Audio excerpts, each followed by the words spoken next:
All right. I think we are live. Hello, everybody. I'm just setting up a few things here and there, and then we will get started in just a second. Here we go. All right. Hope you are all doing okay. You can tell me in the comments if you like this setup. It's a different thing. I've changed some stuff since last week. So if you weren't here last week, the background is different. The computer is off my screen. We got different lighting. We got a different mic setup. A lot of things changing. I'm still working on putting some stuff back here. So if you like that, leave a message. If you think I should change anything, leave a message and Den will check it out and let me know about it later. Den is in the comments today moderating, and he'll make sure any questions you have, any comments you have, I will see them in between stories. You know the drill here. If you want to support the channel, go to patreon.com/Hemant. I appreciate that. And as always, if you want to go to friendlyatheist.com, you could subscribe to my channel and get all my articles. So, there is so much to talk about. I'm going to start with the story I wasn't even going to talk about, but then this thing exploded like literally a few hours ago today as I was prepping for all this. But it involves Ken Paxton, the Attorney General of Texas. So here's the backstory if you don't know who this guy is. And if you don't know who he is, congrats to you. He's going to make your life miserable at some point. The only question is how. Ken Paxton's the Attorney General of Texas. Before that, he was a Texas state senator. I think in like 2019, he stepped away as Texas state senator so he could run for Attorney General, and he won. His wife, Angela, ran for the seat that he was leaving, and she won. So there's some fun little... Does that count as nepotism? I don't know. But Ken Paxton's the Attorney General of Texas. He's about as MAGA as anyone can be, and not just right-wing extremists, not just doing whatever it is Trump wants him to do, but basically he's just the epitome of, I'm going to use Christianity as my weapon. I'm going to go after everyone who doesn't think like me, believe like me, look like me. It's just constant cruelty, constant corruption. He is so corrupt that the Texas House of Representatives, which I believe is like 92% Republican, I'm making that up, but it's a lot of Republicans, they voted to impeach this guy because of how awful he is. And even Ken Paxton's staffers are like, you got to impeach him. He's a horrible person doing very criminal things. And they did impeach him, but then when it went to the Texas State Senate for that final vote, they were like, but he's MAGA, so we'll keep him around.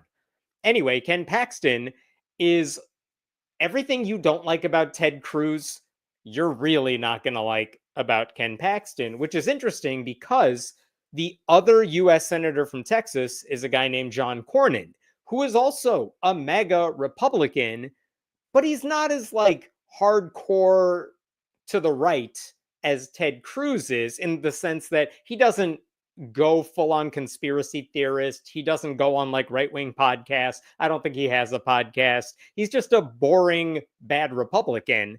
And he's running for re-election in Texas to the Senate next year. Where it gets complicated is Texas is a state where Democrats, for years now, they always think maybe this is the year we can win a statewide race. And Beto O'Rourke came really close years ago. And Colin Allred came really close a couple of years ago. But it never really gets close. Like, they came close, but when I say close, I mean within single digits of winning. But that's a big push. That you got to go a long way further in order to win those races. So the question is, if Colin Allred is running again next year, which he is, and he was super popular among Democrats, is there a chance he could win the Senate seat next year? Against John Cornyn, the answer is probably not. John Cornyn's a pretty steady Republican, and there's no reason for Republicans to run away from the guy. But what if Ken Paxton tries to primary John Cornyn, and Ken Paxton wins the MAGA vote, which he totally could, and he's winning in all the polls right now? If he's the Republican nominee, Democrats statewide might actually have a chance because of how awful of a person Ken Paxton is. So this is the background you need to know. Ken Paxton's running for Senate, but he hasn't won a primary yet, but he totally could win a primary, and that would be really bad if Republicans want to keep that seat. If you're a Democrat, you're like, I really hope Ken Paxton wins the primary because that's the best chance we got to beat a Republican candidate in Texas. So with all that in mind, this is the tweet that Ken Paxton's wife published earlier today. Let me see if I can show it to you. Today, after 38 years of marriage, I filed for divorce on biblical grounds. Let's pause there. She filed for divorce after nearly 4 decades on biblical grounds. That's code. Like, what does that mean? Usually, if you're in a conservative Christian church, there's only a couple reasons you're allowed to get divorced with like the blessing of the church. One is if your spouse loses their faith, they become an atheist. That's a legitimate reason for you to leave that person. Another one is infidelity within the marriage. That's a biblical reason. Now, they will try to counsel you, they will try to keep you together, but that's basically a legitimate excuse that a church will say, okay, you can get divorced for that reason. What if you're the victim of spousal abuse? By and large, and there's a lot of examples of this, that's not a reason you're allowed to get divorced. Like plenty of Southern Baptist pastors have gotten in a lot of trouble for telling women that they should stay with an abusive spouse because God doesn't want them to get divorced. Like, it's really bad. So when she says she filed for divorce on biblical grounds, the odds are, okay, it's infidelity. In fact, during Ken Paxton's impeachment trial a couple of years ago, the fact that he was having an affair came up in the courtroom. Like, this is not news. Like, people knew about this years ago. In fact, according to the, let me pull that up one more time here.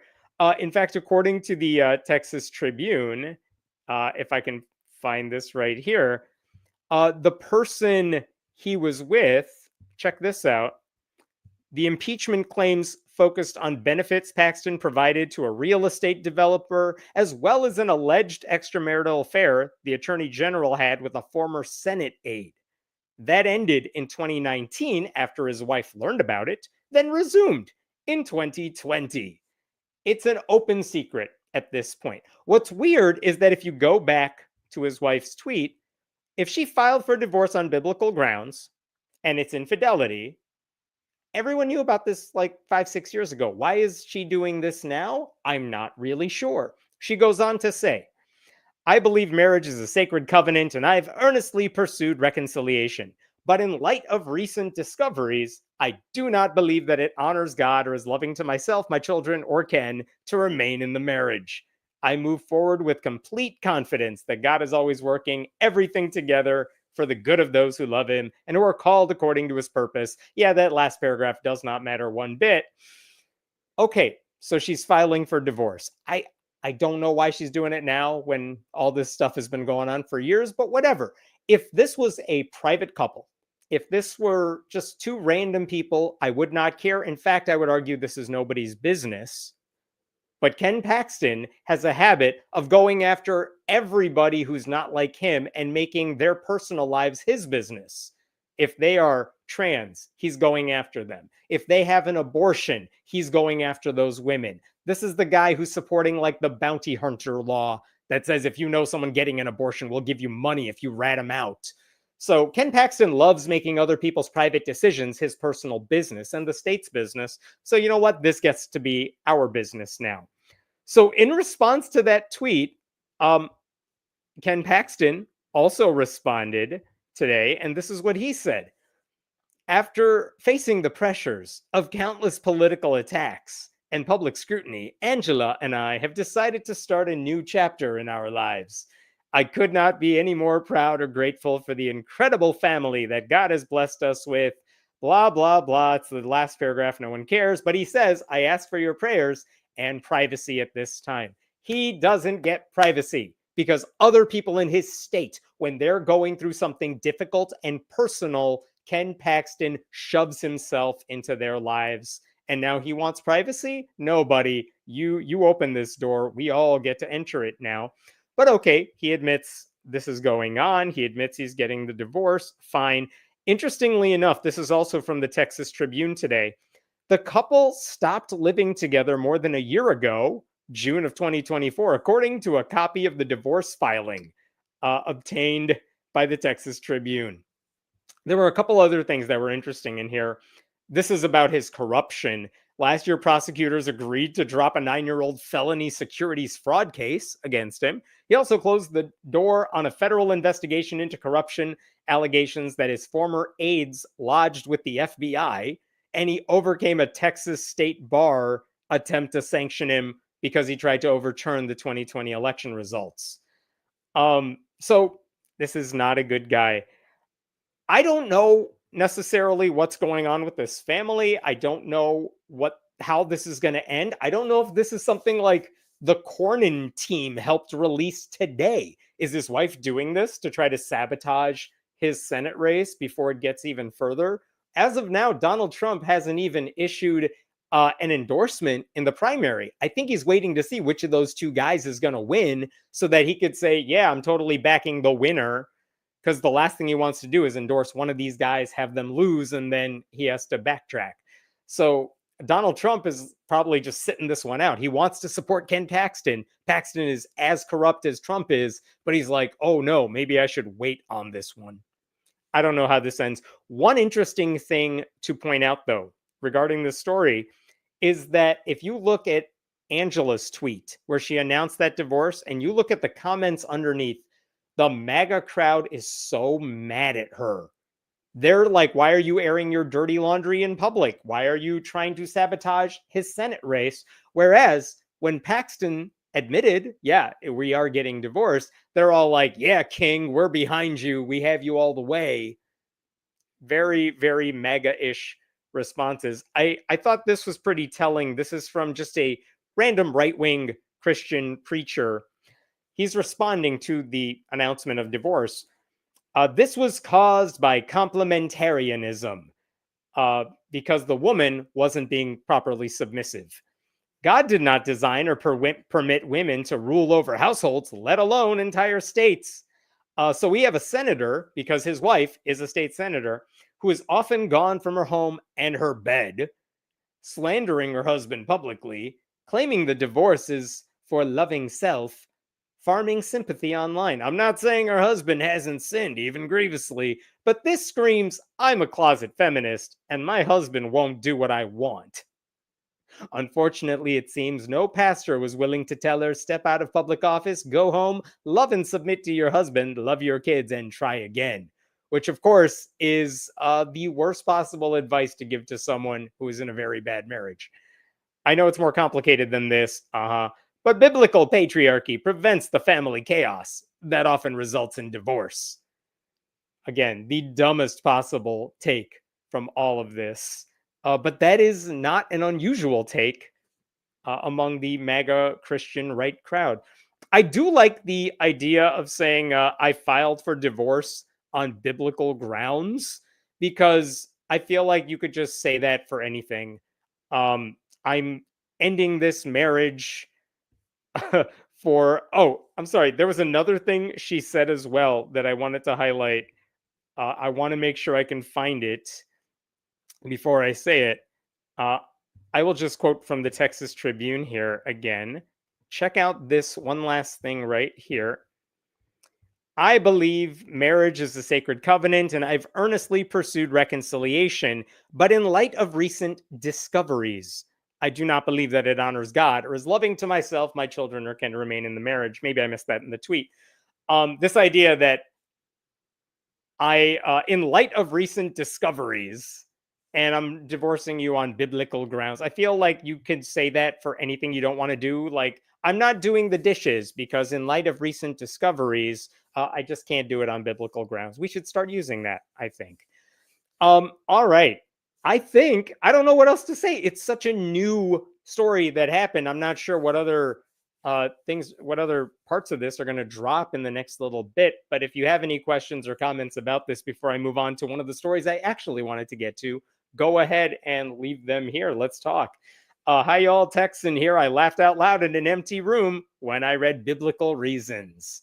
Yes, I agree. That's the right reaction to a couple's dissociation. What if the biblical reason is that the husband is worshiping one of the other gods? That is a legit reason you're allowed to get divorced in conservative Christian circles. But that's not the reason she's leaving Ken Paxton. Like, the weird thing is, there are so many good reasons she could have to leave Ken Paxton. I don't know which one it is. She said infidelity in the divorce filings that the newspaper obtained, but also, it could have been a million other things. Your chair looks super comfy. Thank you. It is. Glad the screen is sitting lower this week. Thank you for the comments telling me to lower my screen. I appreciate that. Can you put that Merchant Marine Jesus painting behind you? That's a great idea, and I will work on it. I should just get a framed picture of whatever it is we talked about the week before and just put it in the background. I like that idea. All right, I'm going to move on to a different story. Let me pull this up for a second. Let me take a drink.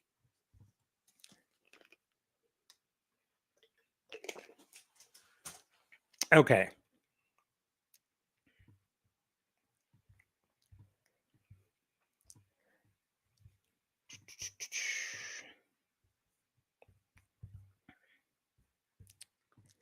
So you may have seen this story this week. This is the one I probably got emailed to me more than anything else this week, because this is the headline that appeared a couple nights ago.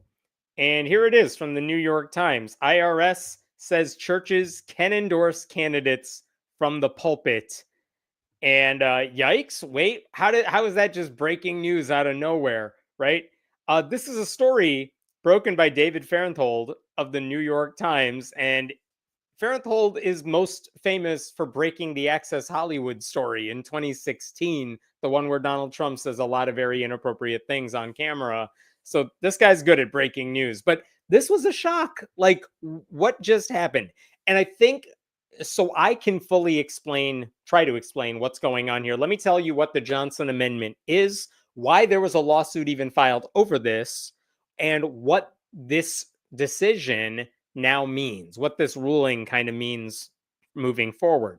So here's the backstory for people who don't really understand the Johnson Amendment. I will try to keep it brief because I could go on forever about this. But basically, if you live in the United States, just about all nonprofit groups, including charities and like Planned Parenthood and the NRA and churches, they are considered by the tax collecting IRS to be 501c3s, basically nonprofit groups. And the IRS is saying these are groups that are not trying to make money like other companies. They're trying to do something nice. They're just trying to advance a cause, whatever it is you think about that cause. They're trying to do something good. And we want to encourage people to donate to those organizations. So if you donate to a nonprofit organization or your church, you can write it off on your taxes. It's a win for you. It's a win for the charity. Everyone comes out of this ahead. That's the good thing about a 501c3 status. It also means if you're a nonprofit that doesn't have a 501c3 status, it's a lot harder to get people to donate to you as a result. So it's a really important thing. Now, if you want to keep your 501c3 designation, there's a couple things you got to do. Every year, you got to fill out some paperwork that says, here's how much money we took in, here's where all that money is going, so that your donors can keep tabs on whether you're doing what you promised you would do with their money. I mean, that's good for transparency, right? They also, and this is important, they cannot tell you who to vote for. That's one of the rules. Here's the thing. They can always find ways around that. Like if you're Planned Parenthood, you could say, hey, these are politicians who share our mission. These are politicians that get an A+ on our scorecard when it comes to our legislation.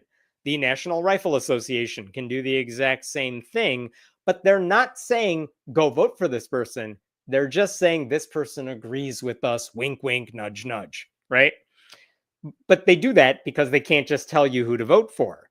That rule is called the Johnson Amendment, and it was proposed by then Senator Lyndon Johnson in 1954.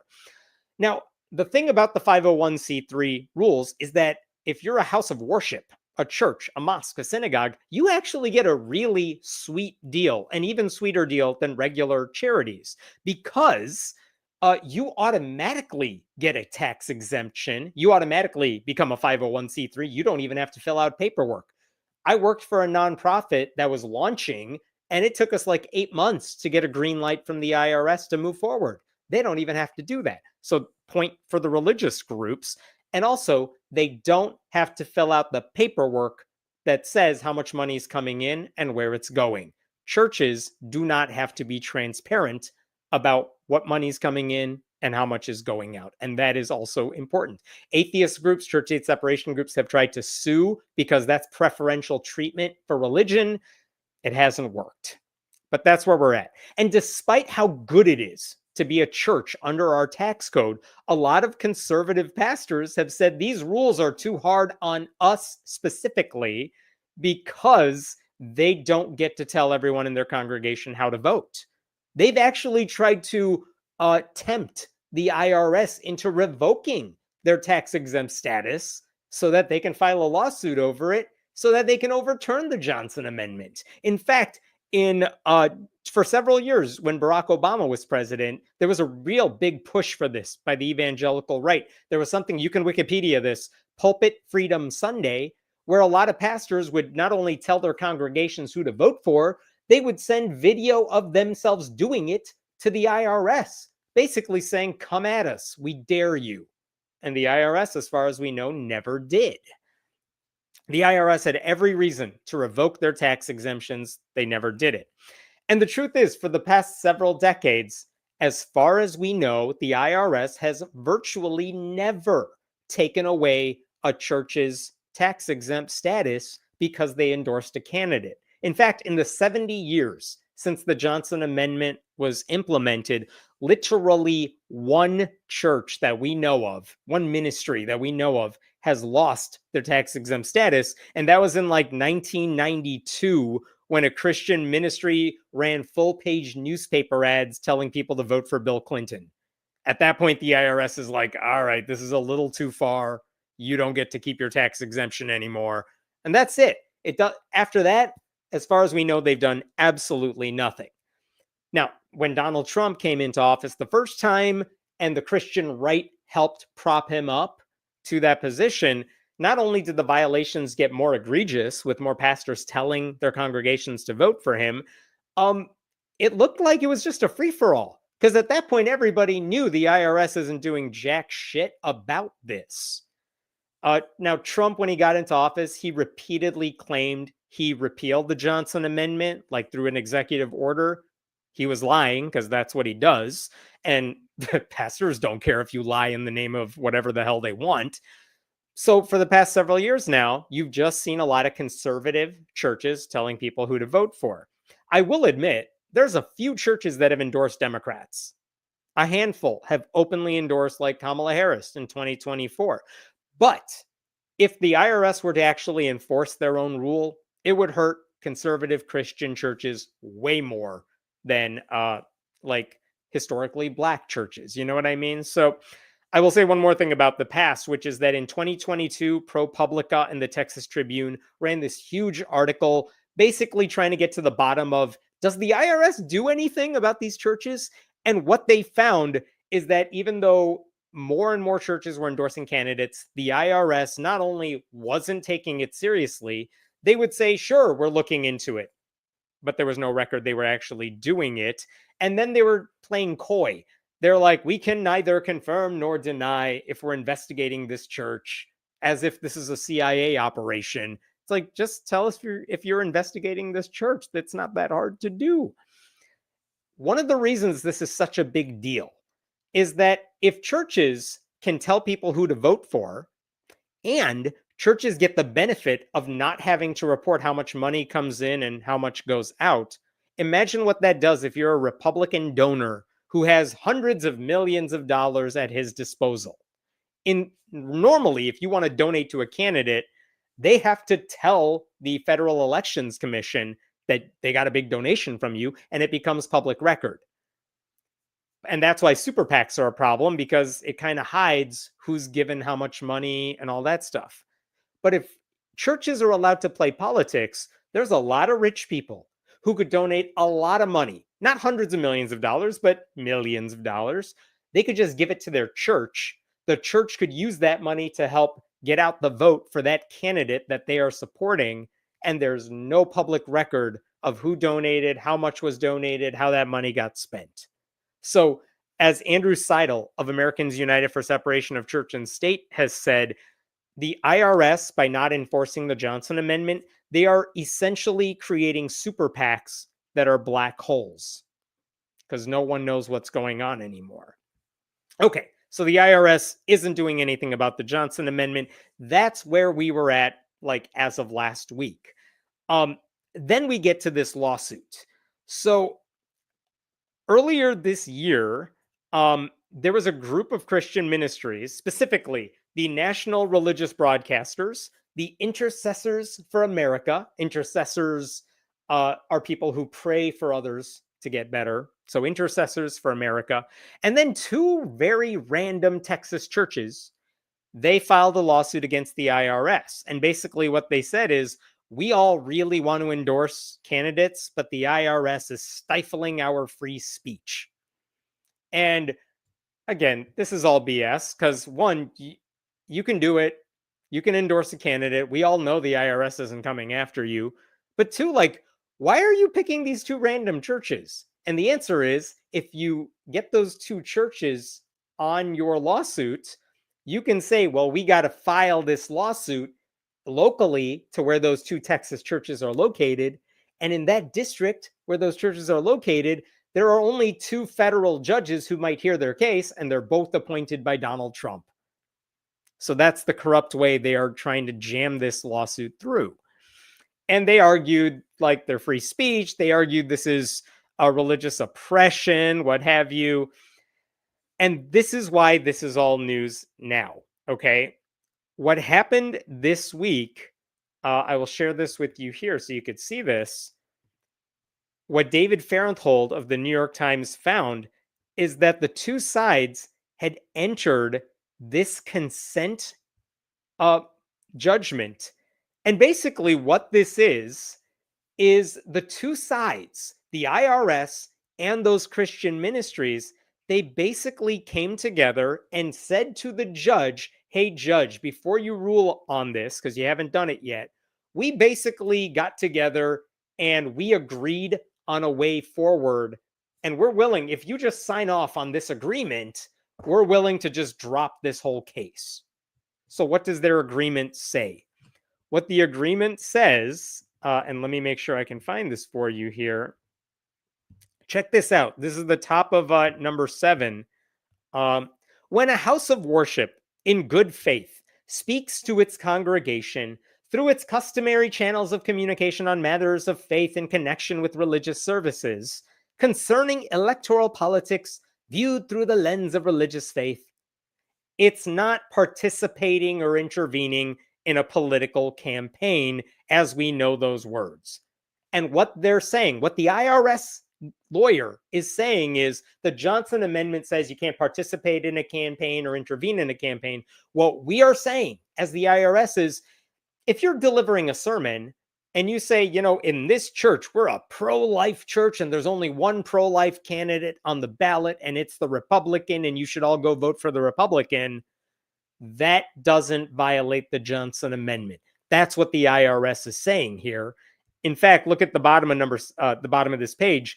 Bona fide communications internal to a house of worship between the house of worship and its congregation in connection with religious services do neither of these things any more than does a family discussion concerning candidates. So you know how you might be at the dinner table with your family discussing who to vote for? Well, a pastor telling his congregation who to vote for is no different. Even though your family's dinner is not live streamed for the masses, even though churches, especially big mega churches, are designed not to speak to the congregation in the church, but to the very broad viewing audience on YouTube, on TV, if they're paying for a broadcast for the broadcast fees or something. So it's a weird analogy to say it's just like dinner table conversation. No, it's not. It's very different. But the IRS is saying, we now say that's totally fine. And this is where they're going with this. Here we go.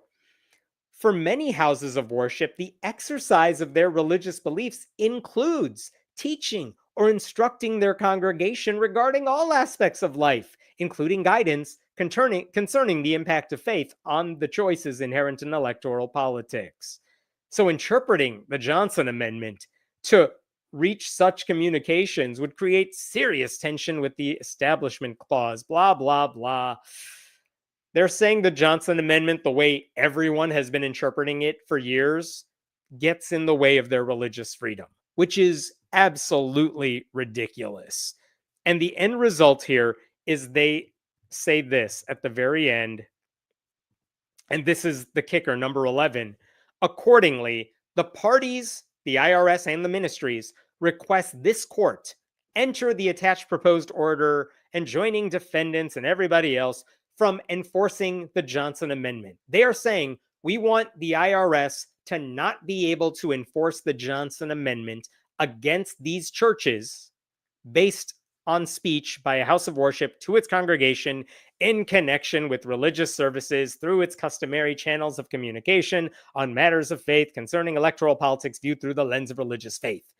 Oh, and that's a very long way of saying, if in the normal course of what you do as a church, deliver a sermon, small group services, if a pastor tells everybody how to vote, the IRS is now saying that doesn't violate the Johnson Amendment. And while this agreement would only theoretically apply to those churches, the two in Texas and those two groups, the IRS is basically sending a clear message that, listen, if you do this anywhere else, we're not coming after you either. And that is horrifying for all the reasons I said earlier. So why are church-state separation groups freaked out about this? The biggest reason is not because churches are going to endorse candidates.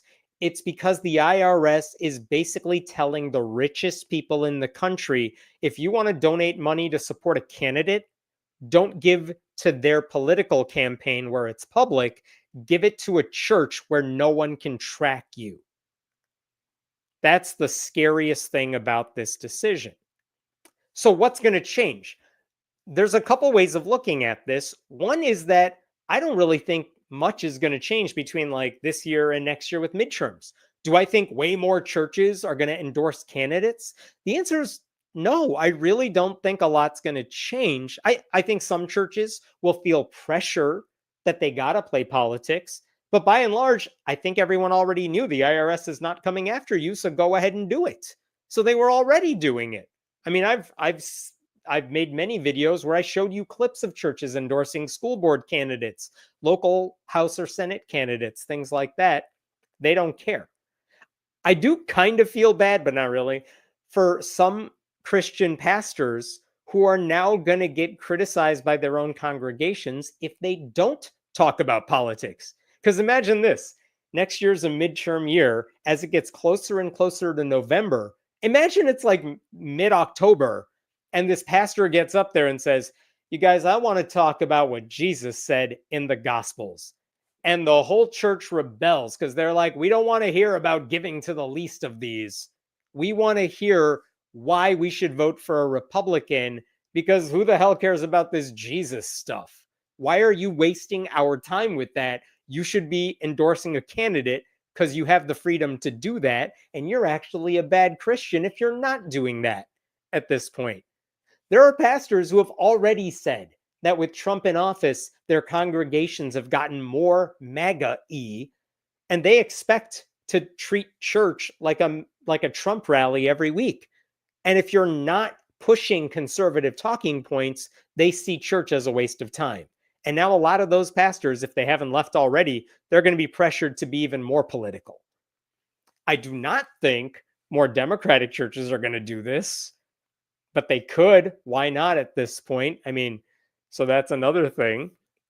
But also, I do wonder what's going to happen with mega churches. What's going to happen with the amount of money they're going to get to play politics? I think this is bad news for a lot of churches because they are now going to be arms of the Republican Party.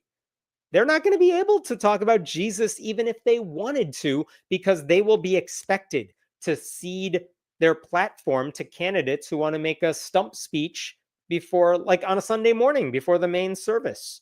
They're going to have to do that at this point. Churches will be a common stopping point for all these candidates, and I don't think that's a good thing. We've already seen a political shift among religious people. I think that's only going to be exacerbated now. So, in response to this decision, and we're still kind of working through what the ramifications of it all are going to be, this is what Jared Huffman said. He's the co-founder of the Congressional Free Thought Caucus. This is really bad. The merger of tax-exempt conservative churches with the MAGA Republican Party is complete. It started with endless right-wing attacks on the IRS, leading, this is important, to partisan political operations like Family Research Council posing as churches. And now this, American taxpayers are now subsidizing both partisan politics and religion. He makes a point here that there are a lot of Christian ministries, the Family Research Council, Focus on the Family, groups like that, huge multi-million dollar ministries that have asked the IRS to call them churches, legally, officially call them churches. Why? Because they're not churches. They do it because then they don't have to be transparent about their finances. And that's why they're trying to be shady about that stuff.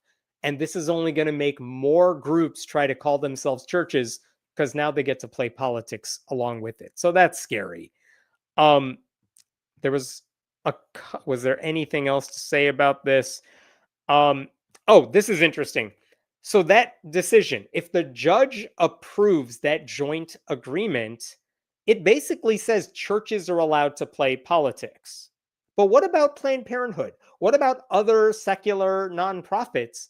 They don't get the same privilege, which means houses of worship get to endorse candidates, but other nonprofits presumably do not get to play the same game. So now the government's showing favoritism to religious groups. And one lawyer I spoke to said that could be grounds for another lawsuit over this, because the government cannot show preferential treatment for religion for religious nonprofits over secular nonprofits. That could be interesting. The Freedom from Religion Foundation told me they are looking into that. There's no reason to file a lawsuit yet because the judge has not greenlit that consent agreement. But if that judge does do that, you can expect church-state separation groups to file a lawsuit saying the government's giving special treatment to houses of worship.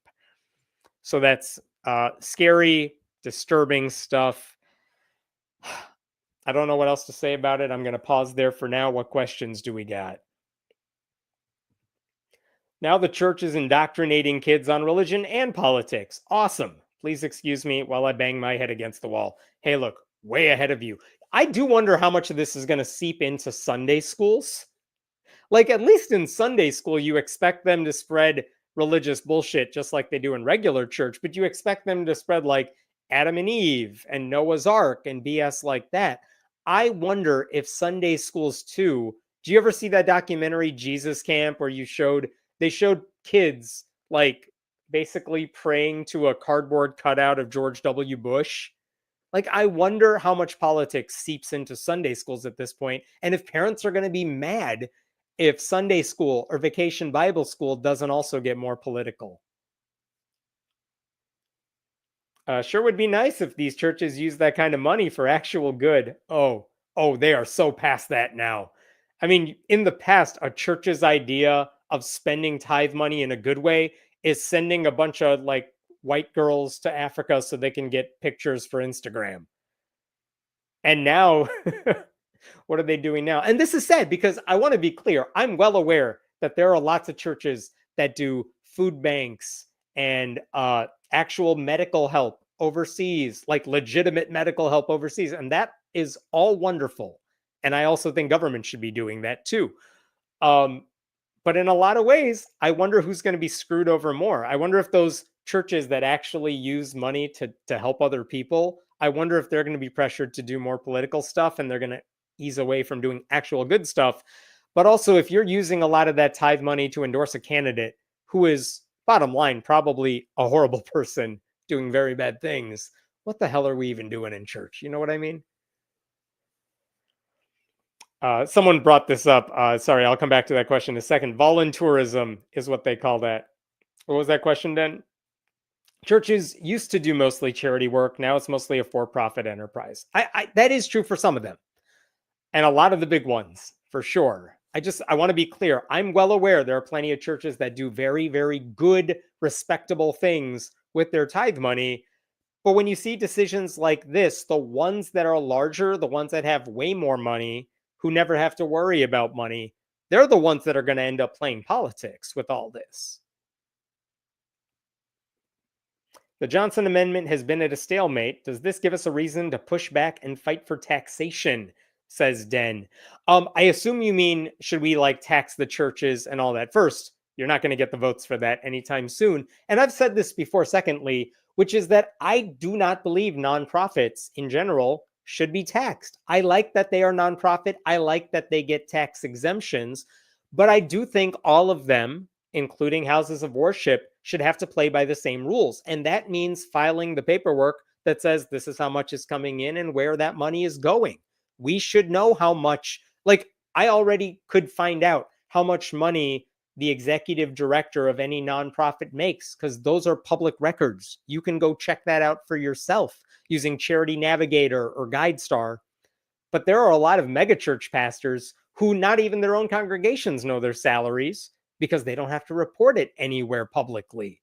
And I think that's unfair. So I want nonprofits to be tax exempt. That's a good thing. I don't want to tax the churches, just like I don't think we should tax, Freedom from Religion Foundation. But we should all have to play by the same rules. And right now, religious groups get a way better deal from the government. Oh, thank you for becoming a YouTube member, Mark. I appreciate that. All right, sign up for the newsletter. Give me 1 second here. I'm trying to rip through as many stories as I can. I'm going to jump to a different one here. Oh, this is a fun one. I talked about this a while back, but let me talk about this. So there's a big development in a lawsuit involving West Virginia and atheist groups. And there's a good resolution. And it's not that this happens very often where something good happened in the courtroom involving West Virginia. But okay, let's talk about this. In 2022, this is in the wake of COVID, you may remember that the Biden administration and Congress, they passed a $1.9 trillion American Rescue Plan Act. And one of the things that came out as a result of that is that West Virginia's Water Development Authority, WDA, they got $250 million. And basically the government's giving them that money and saying, you figure out how to use this to help with like water infrastructure projects in the state of West Virginia. And that's great. Like that's how it should work. So it was up to them, the WDA, to figure out who should get this money, how much money should they get. They did a grant application process. A bunch of groups applied. Government groups could apply for money. Nonprofit groups could apply for money. And specifically in the grant application, they said, we are looking for ways for you to build things like a water system, a wastewater or sewer system, stormwater system, or an economic development type project. Right? Again, if it had to do with water and you're helping the people in the state, good for you. We want to give you money to do it. But when the agency released its first list of grant recipients last October, one of them raised a lot of eyebrows. And let me share this with you here. This is a screenshot from their awardee list. And look at this. College of St. Joseph the Worker. And they spelled it wrong in here, but whatever. But check this out. If you scroll across, how much money are they getting? $5 million. Where is this college located? Steubenville, Ohio. And they say in the description here that the project consists of the acquisition, construction, and equipping of multiple education facilities. Basically, we're going to train students in a bunch of construction trades. And that's kind of it, which raises a whole bunch of questions here. For example, why is West Virginia's Water Development Authority giving $5 million to an Ohio trade school? First of all, it's in Ohio. Why are you giving it to them? Why are you giving it to a Catholic school? That seems like it's breaking all kinds of laws. And why are you giving Ohio Catholic school this much money to educate their students in a whole bunch of trades that may or may not involve water? None of this made any sense at all. So on one level, maybe you could argue that this would have been okay if they were giving money to that school so that the school could train people to do water projects, and then those students cross the border into West Virginia and help West Virginia build those projects. But that's not what this thing said. So what the hell was going on here? By the way, that was a $5 million grant. On that list of grant recipients, the next largest award recipient got $1.25 million. So this was by far the largest grant the WDA was giving, and it was to this Catholic trade school. It was also weird because if you looked up this Catholic school, let me show you where it's located. This is a picture of it. This is St. Joseph the Worker School. It's between like a Firestone auto body shop, like in the middle of nowhere. Like, I don't know how you teach the trades in what appears to be like a strip mall. Again, I'm fine with trade schools, but I don't know what they're learning out of that one building. It's also weird because this school just opened a couple months before they got this $5 million grant. Like, they don't have a track record of doing the work. They opened in August. So what the hell was going on? They don't have any graduates. The kids who go there have been in school for like 3 weeks. What are we even doing here? So it seemed like they're just tapping into West Virginia's coffers with money intended for water projects in order to build up a private religious school in ways that were not going to benefit West Virginia, right? But then it got worse because the Parkersburg News and Sentinel newspaper got a copy of the grant application that this school filed to get the $5 million. And this is where it got super shady because let me show you their grant application. Here we go. The College of St. Joseph the Worker grant proposal. I'm going to scroll down here. This is what they wanted. Check this out. This is their proposal to expand into West Virginia. They wanted $2.15 million to construct more building. They wanted to create a construction and real estate development company in a part of West Virginia. Okay.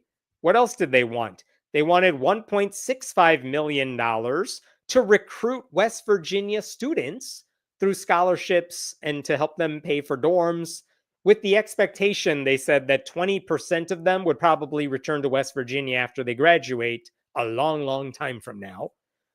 They also wanted $200,000 to create a second campus in West Virginia. And then this was the really messed up one. They wanted $1 million for advocacy.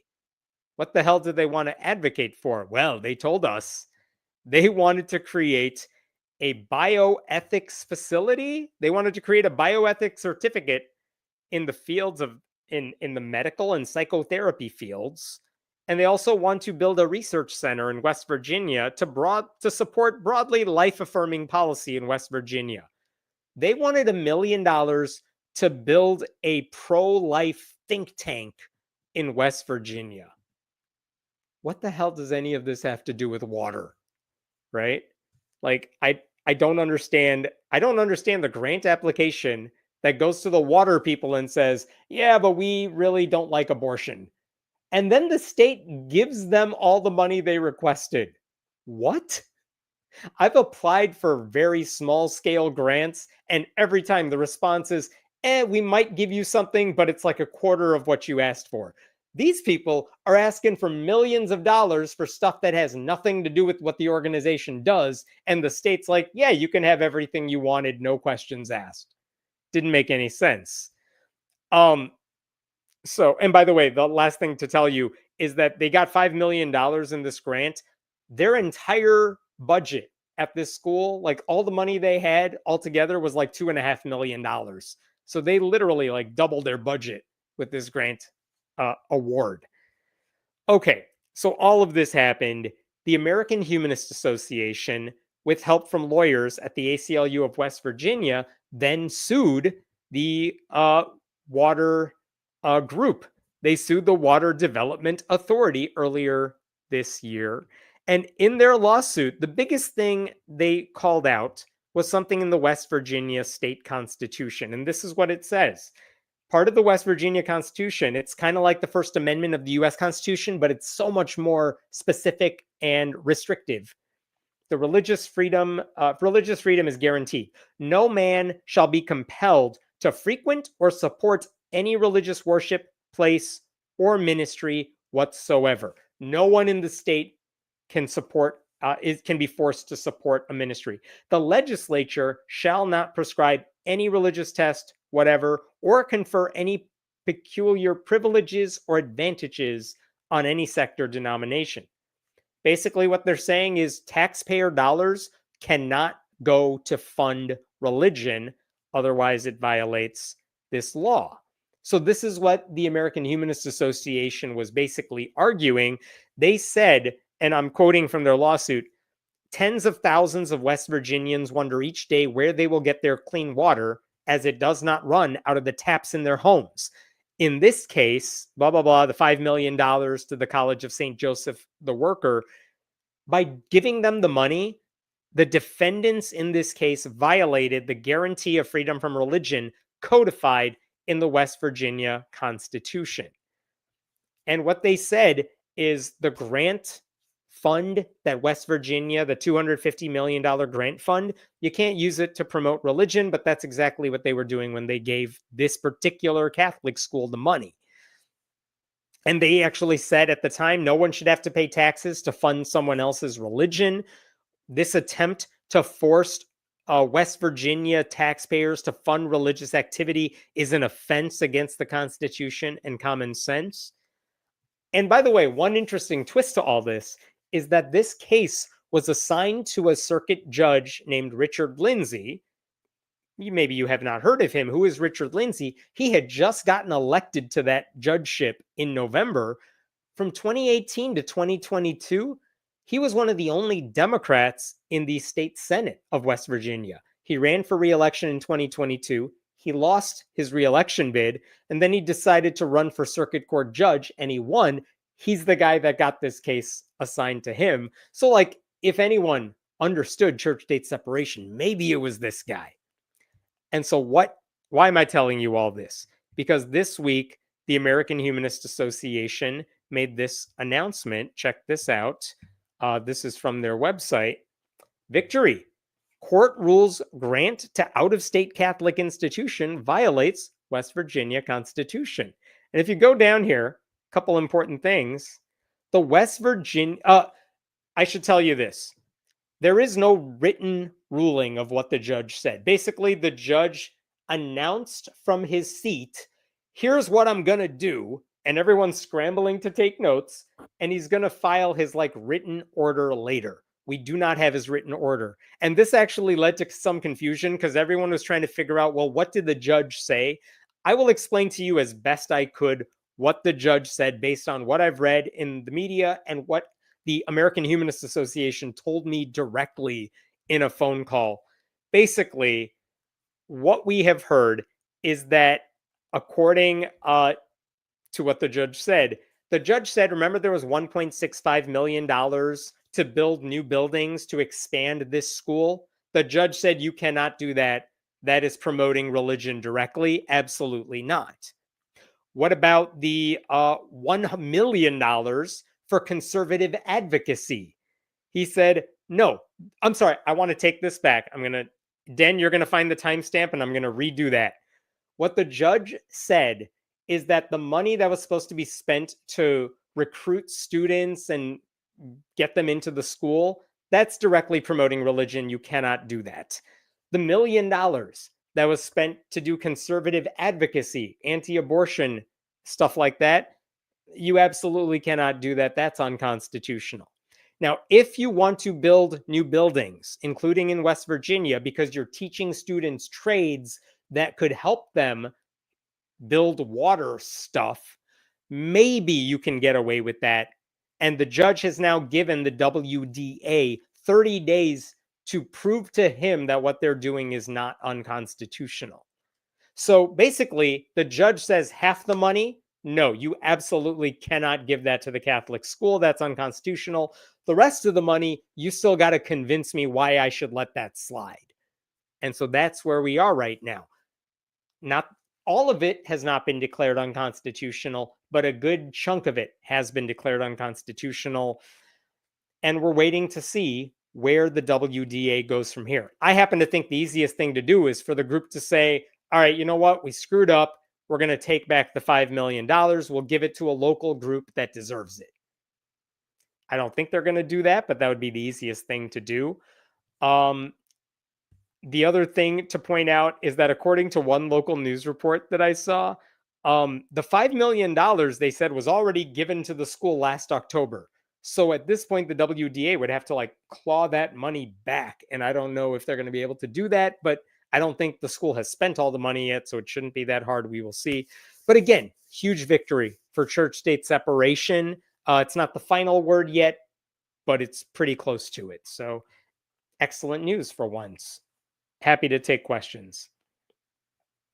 Who caught this at first? Like, who was looking through all the grant awards and seeing if anything is fishy? I'm grateful, but I can't imagine doing that. Believe it or not, lots of people, reporters do it, church-state separation groups do it. Lots of people might want to know who's getting public money, because a lot of these grants go out for a lot of reasons. And there are people who are curious about who's getting money, which communities are getting the money. And it is, I mean, there are reporters who do this for a living. That's why you support your local newspapers. You know what I mean? So I don't remember who caught this particular thing at first, but I do remember seeing a lot of articles about it as soon as it became public information. Where are they going to build new buildings on their rose shop?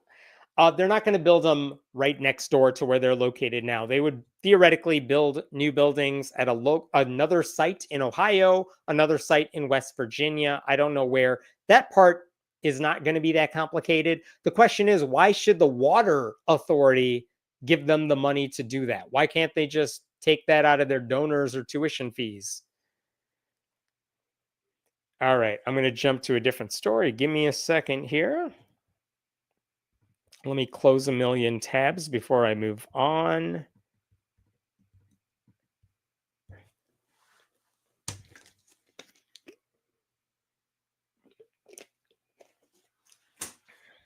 All right.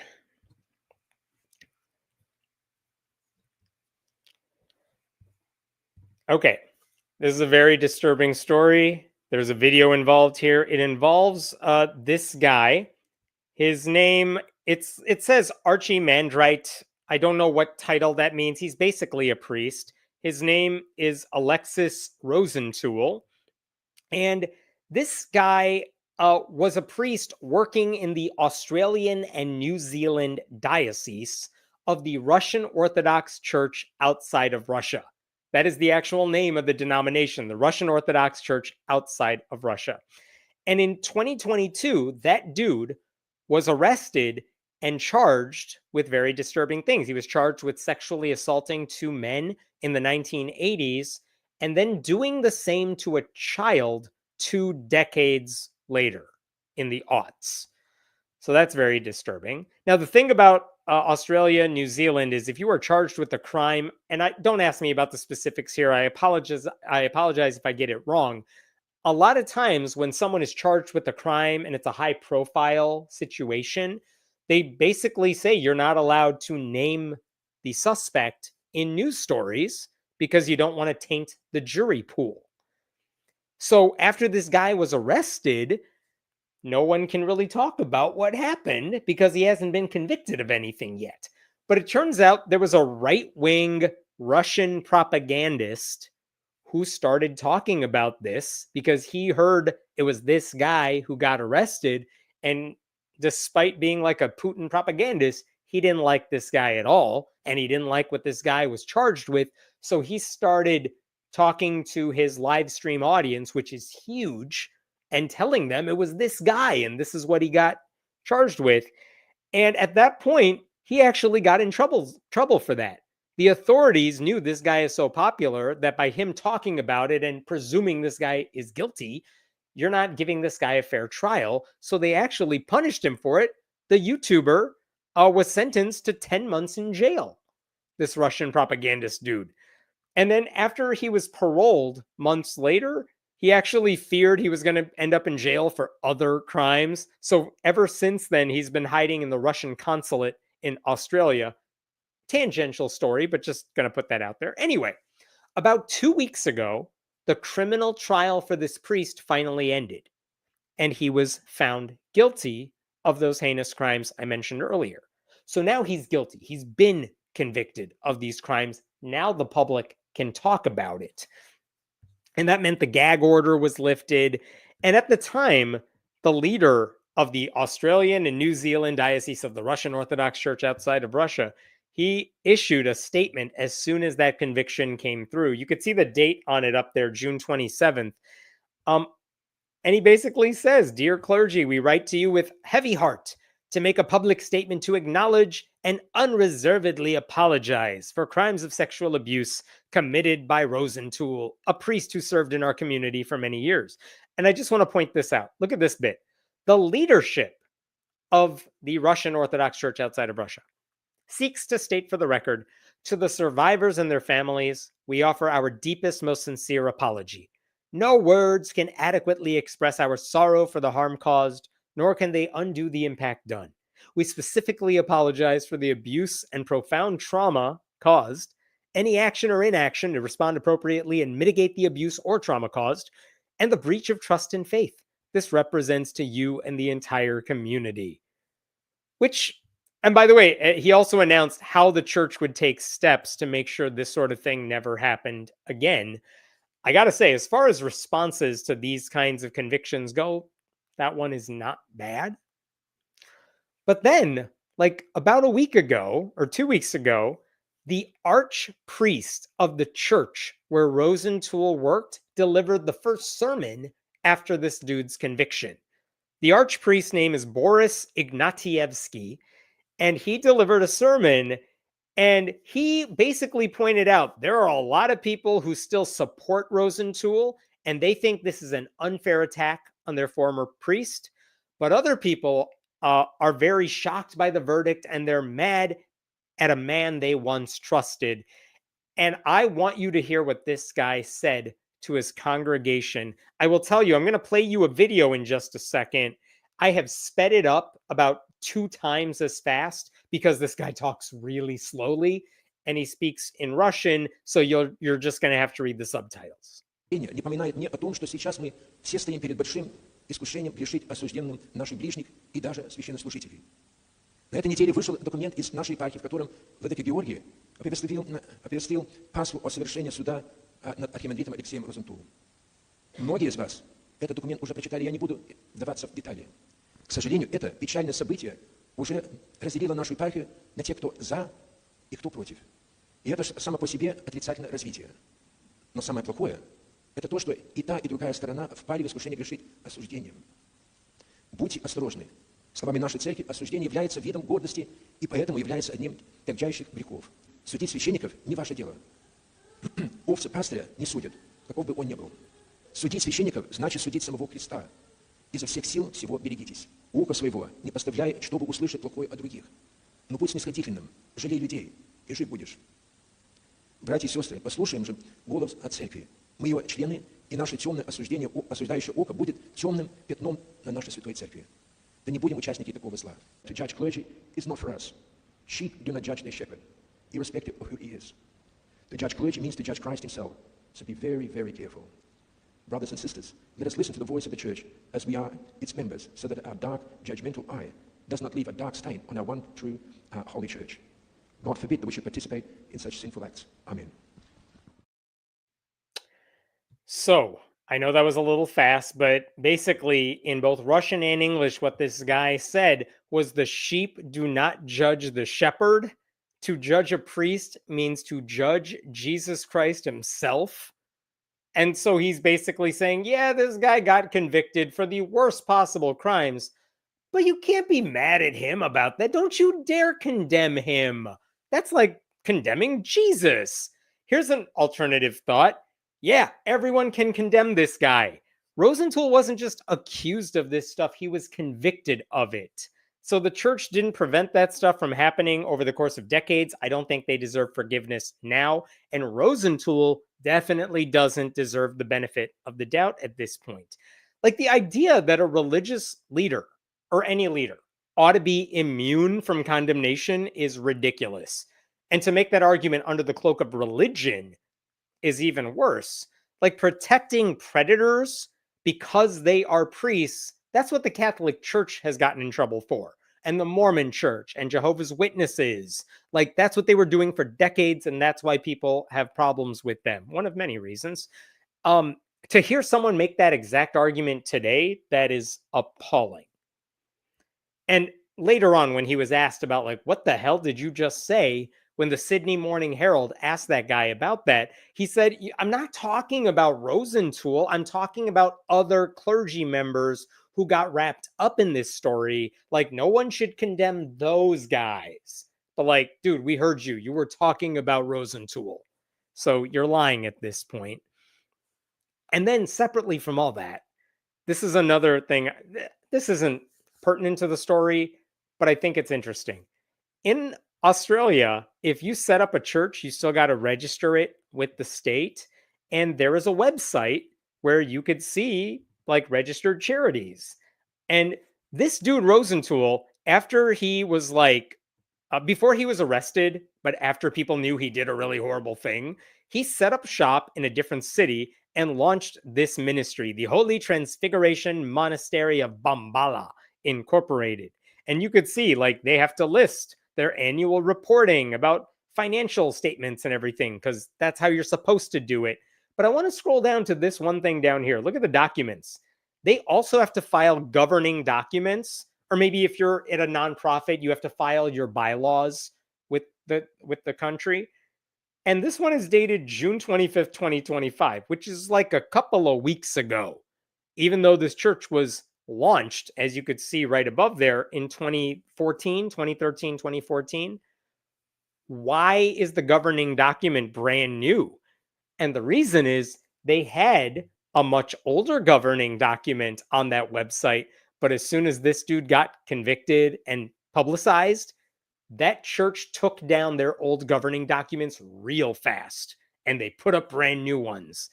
And trying to find the old copy of the governing documents, I had to like follow that right-wing Russian propagandist on weird social media and look through comments. I'm pretty sure I am now tagged as some sort of Russian agent or something, but I found it. I found the old document and it is so messed up. Let me show you this. This is the original copy that was taken down from that website. It's dated 2007, whenever they launched something, blah, blah, blah. I want to show you a couple things. One is the signature of the lady who signed off on this, because she has the weirdest, most interesting signature you will ever see. There we go. There it is. Kirsty Cleverly, solicitor. It's just a series of loops. And I know this has nothing to do with anything, but I can't not stare at that signature. I see the K at the beginning, I see the Y at the end, and then just a bunch of loops. Like, that's not a signature. That's just lazy. But the next bit, and she signed her name a million times. Then they have this. This is what they didn't want people to see, because this is no longer in the new bylaws. The rule. If you are a member of Rosenthal's monastery, you have to follow a certain set of rules. And it's called the rule. And it listed all the things you got to follow. Some of them are kind of obvious: honor God and you shall be saved. But let me scroll down. Like, let me scroll down to this section over here. Look at number 16. Let there be silence in the refectory with the exception of the abbot and those whom he addresses. Like, none of you all are allowed to talk. Look at number 19. When you are abused, be quiet. Offend no one, and when you are offended, bear it patiently. Put no hope in vain plans and dreams, but be firm in Christ. Holy crap. That is disturbing. They also had a big section on women because this is an all male monastery and they really don't like women. And look at the way they treat women in this thing. Here we go. Oil feeds the fire of a lamp. Discourse with a woman fires the lusts. The gaze of a woman is like a poisoned arrow, wounding the soul unto death. This, if an incel wrote this online, you'd be like, yeah, that tracks. This is Rosenthal running his monastery. As from poison, flee conversation with women if you hope to keep yourself pure. In such talk is concealed the ruinous venom of the serpent. It is better to jump into a raging fire than to draw near to a young woman. Especially when you are young, avoid discourse with women if you hope to curb your bodily lusts. Jesus Christ. These guys cannot handle being in the same room with a woman because they just can't help themselves. I don't know. By the way, Mike Pence and Billy Graham believe the exact same thing, that if you're alone with another woman, you need to not do that unless she's your wife. Otherwise, bad things will happen. My point is, this is very cultish behavior that this guy was running. Creepy, scary. And guess what? He was convicted of sexual abuse. Surprise? Like, no wonder they wanted to erase this document from the public eye. Anyway, if you think silence in the face of abuse is the moral path, even if it allows the abuse to continue, your religion is the problem, especially when the abuser is a religious leader. And yet somehow the religious leaders who remain in that church are still spreading those same harmful beliefs among the people who still attend their churches. So that's disturbing. Okay, I will stop there with that story. What other questions we got here? People in position of authority should be held to a higher standard, not to a lower one, and be excused for anything they do. I agree. If you are a elected official, your job is to represent all of your constituents, not just your base. If you are appointed a pastor at a church, you should be more ethical than everybody else. Like, you would think that's the case. And that's what they all say is the case. But obviously, in practice, we know that's like never the case. Thank you for the donation, by the way. This hasn't been on the news here in Australia.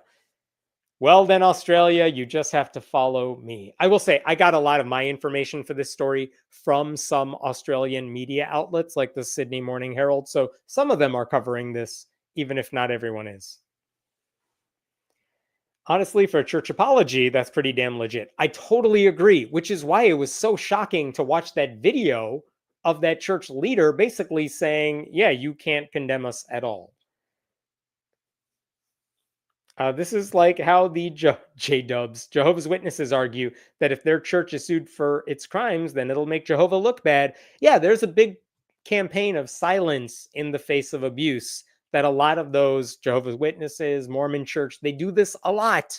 They want you to keep quiet about religious leaders within their fold. It's better to take care of it internally than go public with it. The problem is they don't take care of it internally, and there's plenty of stories about it.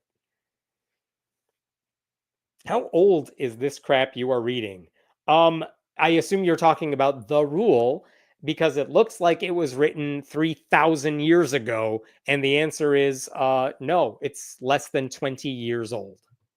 Scary. There are people who still believe that, and they're all on like 4chan boards or whatever is the alternative for that these days.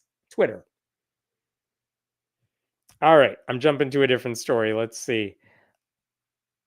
Oh, you're going to hate this one. All right, give me a second. I feel like every story begins that way. You're going to hate this. Okay. I have talked a lot about new independent fundamentalist Baptist preachers on this channel, on my site, everywhere. I've been following them for many years. And it's always kind of interesting when a new media outlet realizes, wait a minute, we have one of these churches in our midst. And oh my goodness, did you hear what they just said in a sermon? but that is what happened recently in Indianapolis. Okay. So here's the story here. Who are the new IFB preachers? These are guys, they're spearheaded by a guy named Steven Anderson. Steven Anderson has said some of the vilest stuff imaginable when it comes to gay people. I won't repeat everything because I don't want my own channel to get punished for things he has said. But this is a guy who celebrated the Pulse nightclub massacre. These are people who believe in Holocaust denialism. These are people who believe in a fair and righteous government. If we had a good government the way they believe it ought to be run, the government would just execute anyone who was openly gay and acting on it. That's how disturbing these people are.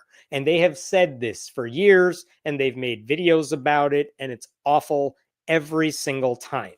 Another thing you need to know about new IFB churches is that they're not that big.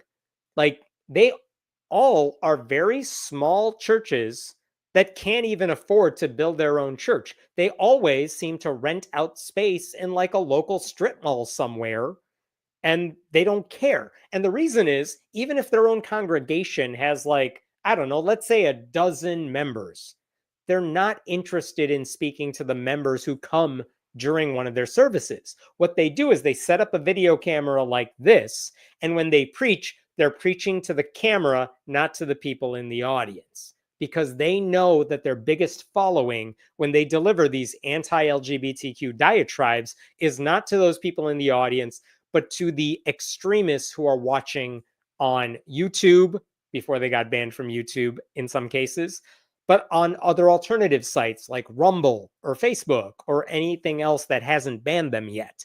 So they always play to the audience that's watching them on camera.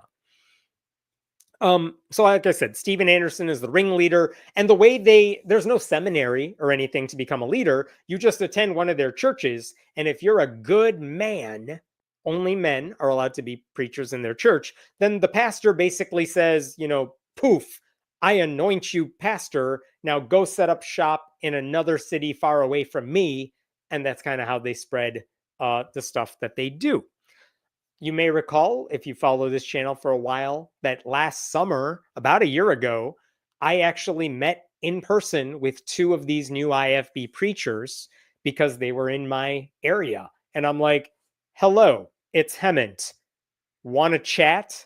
And they were like, on YouTube? Yes, we do. So we live streamed a 3-hour discussion where I banged my head against the wall many, many times. You can watch that. It's on my channel as well. But a lot of this stuff began falling apart late last year because Steven Anderson's own children started speaking out against him. They started saying on YouTube and elsewhere that they were victims of abuse and Steven Anderson was not a good parent. And that kind of made this whole cultish denomination kind of go quiet for a long time. And the last time I talked about this was just a couple of weeks ago, because it turns out one of these pastors, not Steven Anderson, but one of his acolytes, recently got a job working for the Oklahoma City government as some IT guy. And the local newspapers there realized, wait a minute, this dude who works in IT has a different job at night. Like, he works for us during the day. Taxpayers fund his salary during the day. But at night, he preaches these really vile sermons against gay people, and they can't really fire him because he does that in his spare time. And unfortunately, or fortunately, depending on how you look at it, he has the right to say whatever he wants because it's free speech. And he's not actually saying you should go hurt people. He's the way they always do it is these guys are always like, in a righteous world, the government would take care of this for us, wink, wink. But they're not actually saying, and they kind of explicitly say this, we're not saying you should hurt anyone. We're just saying if we lived in a better world, the government would do it for us. And so they're never arrested for this. They're allowed to do it. Okay, so why is this group in the news now? Well, a couple of weeks ago, at one of these new IFB churches in Indianapolis, which is one of their newer plants, they had a men's preaching night. It's kind of like an open mic comedy night where anyone in the congregation, if you are a male, You're allowed to go up and sign up and deliver a 15-minute sermon, and it's like America's Got Talent for the worst human beings in existence. And so one of the dudes, whose name is Stephen Falco, he gets up there and he delivers a rant. And I will play for you the rant. It is vile. You may forward 1 minute if you don't want to watch this, but I feel like I need to show you what I'm talking about. I tried to bleep out the worst of it, but the gist is pretty bad. So here is Stephen Falco. There's still wickedness in this world. We can't just never get upset. There's wickedness going on in this world, and we got a bunch of that want to come around, walk on our streets, and demand our children, and we should look them in the eye and say, no, you're not going to have our children. We love the Lord Jesus Christ. We're going to protect the innocent. We're going to protect those that cannot protect themselves. Why do I hate sodomites? Why do I hate because they attack children. They're coming after your children. They are attacking them in schools today, and not only schools, in public places, and they're proud about it. And it's evil. It's disgusting. And there's nothing good to be proud about. Being a you ought to blow yourself in the back of the head. You're so disgusting. It's a loving thing for me as a Christian to say that, because I love the innocency of children. I don't want kids to be molested. I want kids to stay innocent. I don't know about you. I love kids. I want them to stay innocent. I want them to be protected. And anyone that wants to hurt them is evil and disgusting, and I want them to die. Says here, so that was my first point.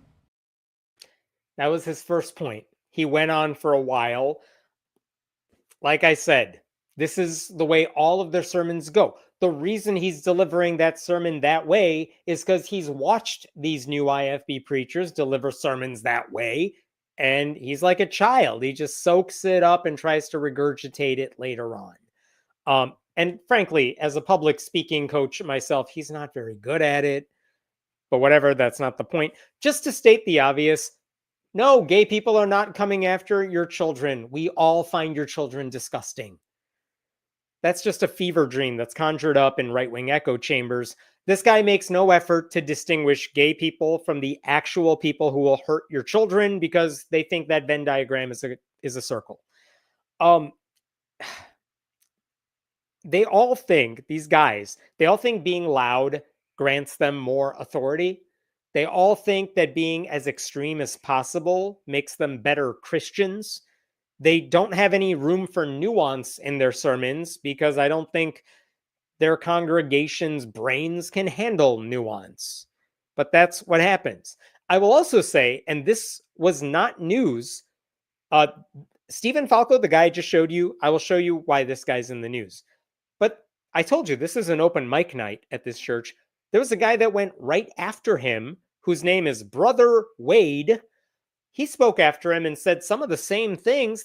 Brother Wade got like no media coverage, but I was watching this sermon because I hate myself, and I want to play for you a little of what Brother Wade said. It's about 30 seconds long, but it's also vile, and then we'll talk. How about all these homosexuals and you got another Pride Month here. I mean, obviously, I think they should be put to death, but you know what? I'll go further. I think they should be beaten in public first for all their sick and demented, just faggotry and the things they're doing to our schools, to our government, to our institutions, to our churches. These people should be beaten and stomped in the mud, and then they should take a gun and blow the back of their heads off. Yeah, I'm not sure which lines in the Gospels he's quoting. It seems like the local media was not equipped to deal with these people because they were shocked by all of this. And I don't know if I feel like maybe I'm the broken one here. I heard all that. I'm like, yeah, it's a new IFB church. This is what they do. It's a day that ends in Y. Of course, this is how they preach. But a local news team covered what Stephen Falco said. And I want to show you a little bit of their news write-up about this because I will admit some of it actually made me laugh because they reached out to the church and they basically were like, can you believe this man said that? Following the sermon, iTeam 8 reached out to the church about Falco's message. And this is what the church said in response.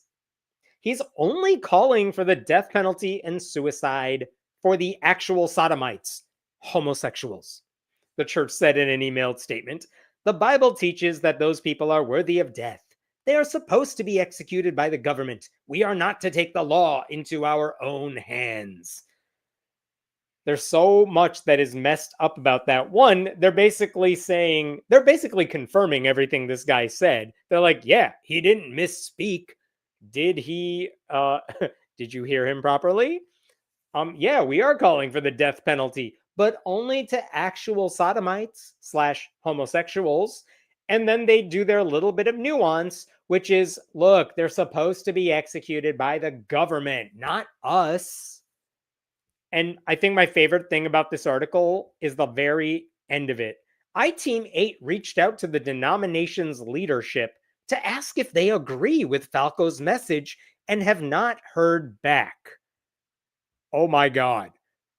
I will help them out here. All right. I don't speak for the church, but you know what? I'll help you out. Yes, they all agree with this. That's how these ideas get implanted into the minds of all of these idiots who then go up and deliver these sermons. In fact, a couple days after that news story aired, the church actually bragged about it online. This is what they were saying on Facebook. Make sure to leave us a good review.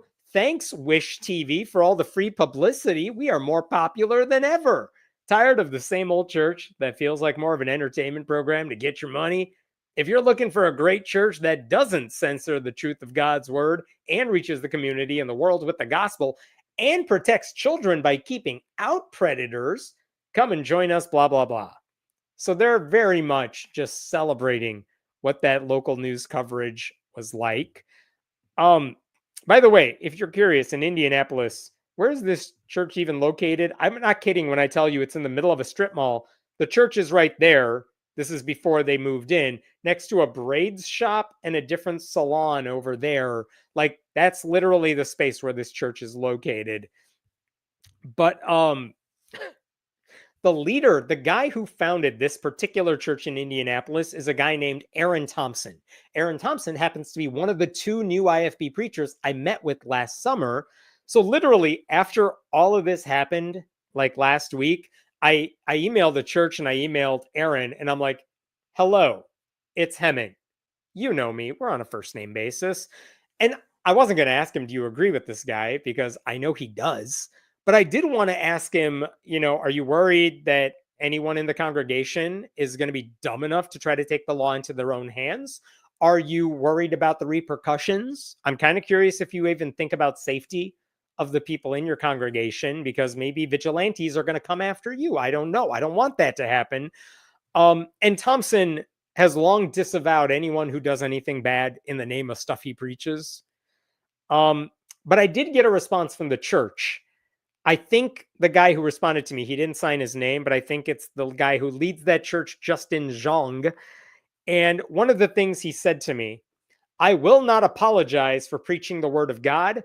I will not apologize for stating facts. I will not negotiate with terrorists, by which he implied he was referring to LGBTQ people. And he also said, no homos will ever be allowed to attend any church services, which I didn't know they were clamoring to get in, but thanks. Okay. I don't know where this goes from here. They're not apologizing for anything. Those guys who I showed you video clips of, they're not apologizing because what they said was not accidental. It was not just that they got the leash to go out and say whatever they wanted. They said what they've heard their pastors say. They're just repeating this stuff, and now they're getting attention for it. Honestly, I'm surprised the jealousy hasn't torn apart this church already, because those 2 dudes who aren't even pastors are getting attention for what the pastor's supposed to get attention for. I don't know. I suspect now guys like Justin Zhang or Aaron Thompson are going to just try to up the ante by saying even more vile things. I think this is what's scary. These guys learned a lesson from Westboro Baptist Church. Remember them? Which is that the best way to draw attention to your gospel message is by spreading hate. So that is what they do now. They might try to talk about Jesus, but they know damn well that the viewing audience online doesn't care to hear that. And they don't get the numbers they get from when they just say really horrible things about groups they don't care about. All right. What questions are there about all this? I want to open a strip church. Throwing dollars on stage at the Sunday morning shimmy can count as tithing. Hats off to you. Good luck with that. That would be a safer space than this church right here. Holy shit, that dude is so damn young and so full of hate. That is one of the scariest things about this. Like, you're learning this at such a young age, but he is an adult, which means it's very unlikely he's going to be talked out of this. Because again, how can you get reasoned out of something you were never reasoned into in the first place? You just grew up with this sort of hate. And like, what sort of dude are you unleashing onto the world? Right? This guy isn't helping anybody. This guy isn't doing good for the world. And I wonder, a lot of these guys, even including the pastors at these churches, they don't make much money. So they have to have day jobs. And in their day jobs, they probably work with other people who are not members of their church. And this is the concern with that guy who works in Oklahoma City, which is that he works with gay people. What happens when these dudes interact with gay people in the real world? Because the options are you just stay silent, which is what the Oklahoma City guy said he does. He's like, whatever, that's work. I just do my work. I don't interact with them more than I have to. And then I preach what I want to preach. And I kind of get that. But also, come on, you work with them. Don't you realize that you've been lied to this whole time about the stereotypes that you think that you've come to believe? I don't know. It's scary. Cowards. I didn't say it. My Sky Daddy did. If you didn't believe it, you wouldn't support it. So they do want us to die. Yeah, I mean, you can't blame the Bible for saying the stuff that you're repeating. You can't blame God for it. You can't even blame your pastor for it. You're saying it. You're repeating it. And again, the thing that's scary is the stochastic terrorism. The idea that, yes, they're preaching this stuff and they might say, we're not telling you to take the law in your own hands. We're just saying in our ideal world, that's what would happen. But when you're preaching to extremist viewers, what's going to stop them from trying to do something like this and taking the law into their own hands? In fact, one of the guys who Aaron Thompson baptized was arrested because he had said things that insinuated he was going to hurt a lot of LGBTQ people. And he was arrested while driving to a pride parade with weapons in his car. And literally this past April, those charges were dropped for reasons I do not understand. But when that sort of thing happens, and thank goodness no one was actually hurt, when that sort of thing happens, if you are a normal person, that would give you pause to think, maybe I'm the bad guy in this story. Maybe I shouldn't be preaching this stuff. Or maybe, at the very least, I need to do a much better job explaining why you all should not hurt anybody.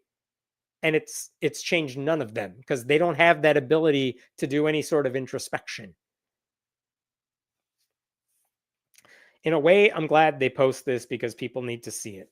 I agree, and it's the reason I want to share this stuff with you, and I shared it on social media in the past, even though people get mad at me when I do that because I'm supposedly amplifying this horrific message.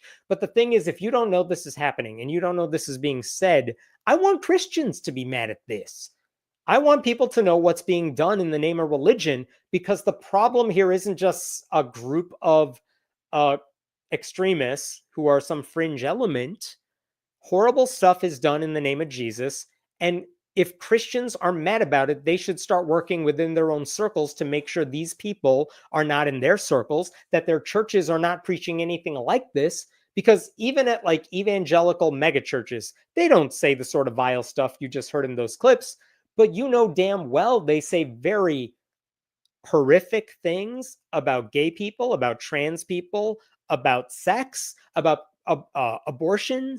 You know, they lie constantly and they spread misinformation to young people all the time.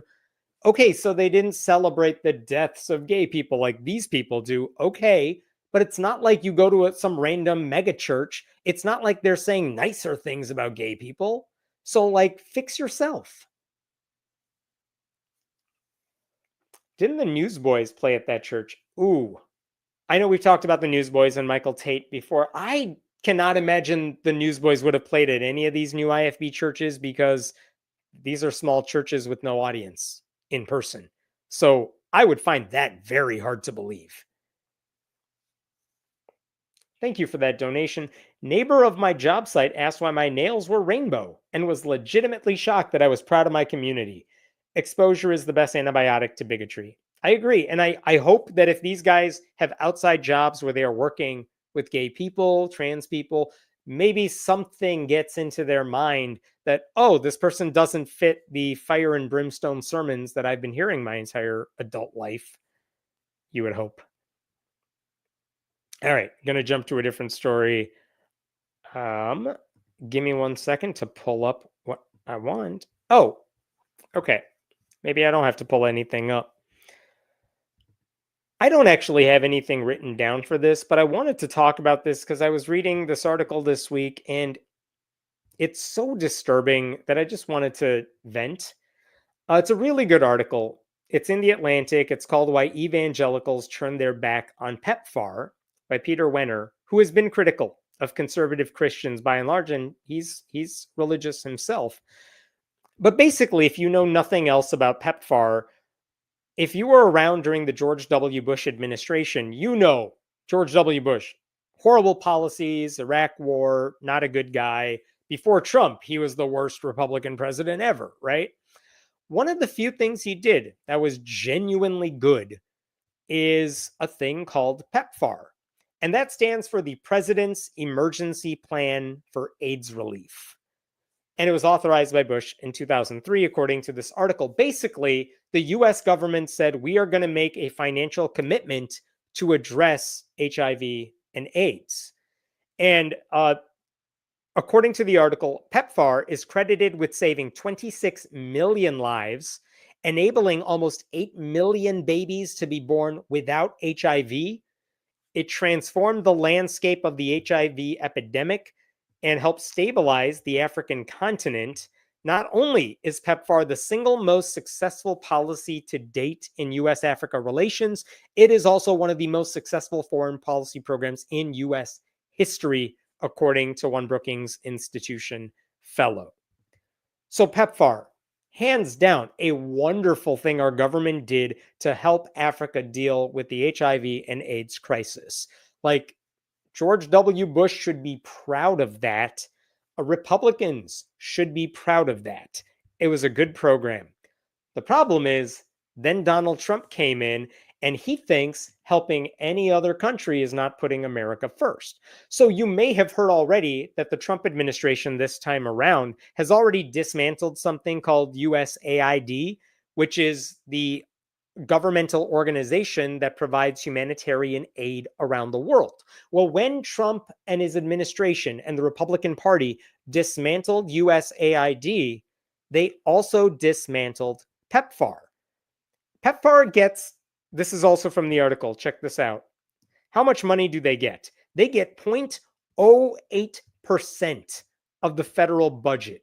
It's so small, but it has been consistently judged to be a highly effective and accountable program. They did get a limited waiver in February, allowing it to continue life-saving HIV services, but the implementation of that waiver has been delayed, fragmented, and chaotic.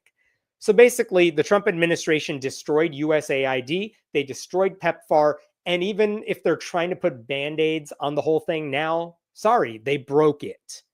And here's the question that Wenner is posing to everybody now. Even if the Trump administration decided tomorrow that they were going to reactivate PEPFAR, it's broken. You cannot recreate something that took 20 years to achieve. And I'll say this before I get into other stuff. Look at what they're saying now.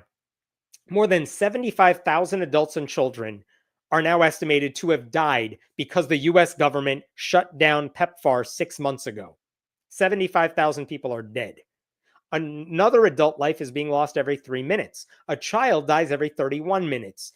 Ending PEPFAR could result in as many as 11 million additional new HIV infections and nearly 3 million additional AIDS-related deaths by the end of the decade.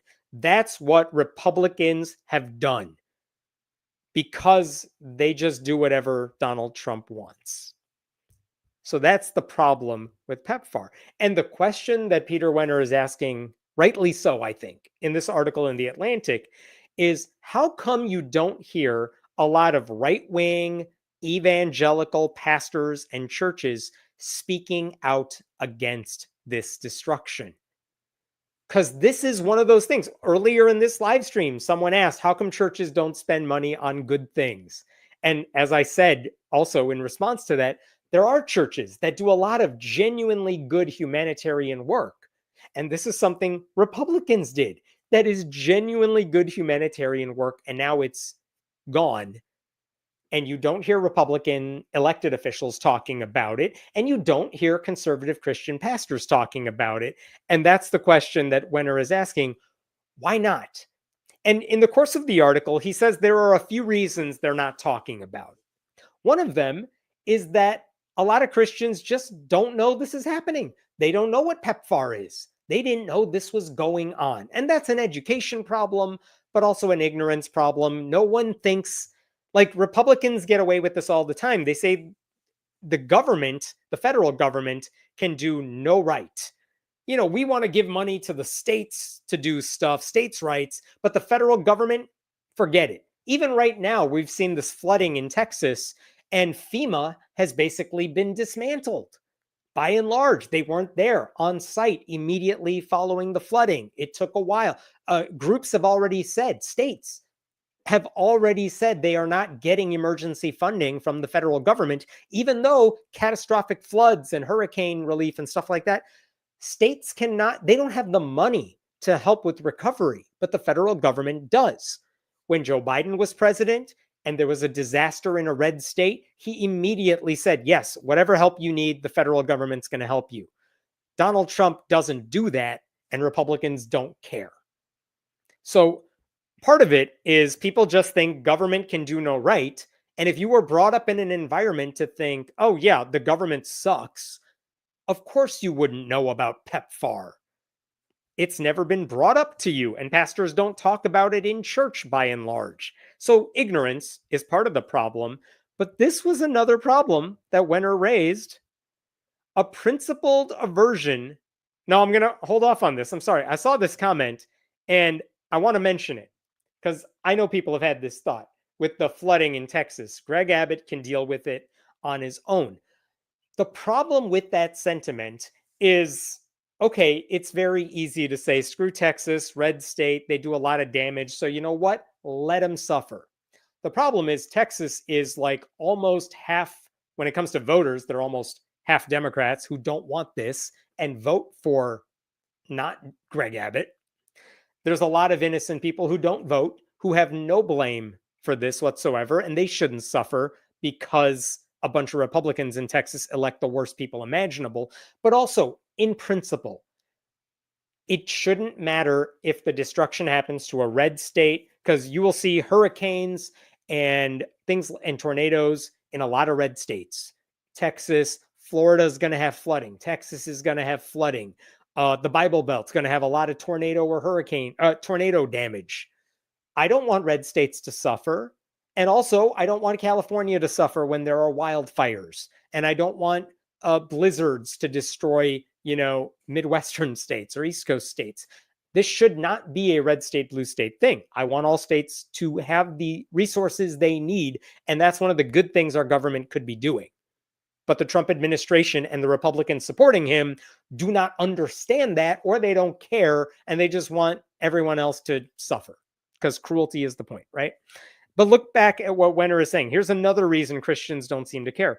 A principled aversion to politicizing the pulpit was sometimes difficult to distinguish from a very human fear of speaking out on issues that might trigger an angry response from Trump supporters in the pews. So if you criticize the Trump administration for dismantling USAID and dismantling PEPFAR, some pastors were worried that their congregations would revolt. Maybe they would not come back to church if they think, oh, my pastor is criticizing Trump. And again, with the dismantling of the Johnson Amendment, you're going to see even more politicizing from the pulpit. So that's a different problem.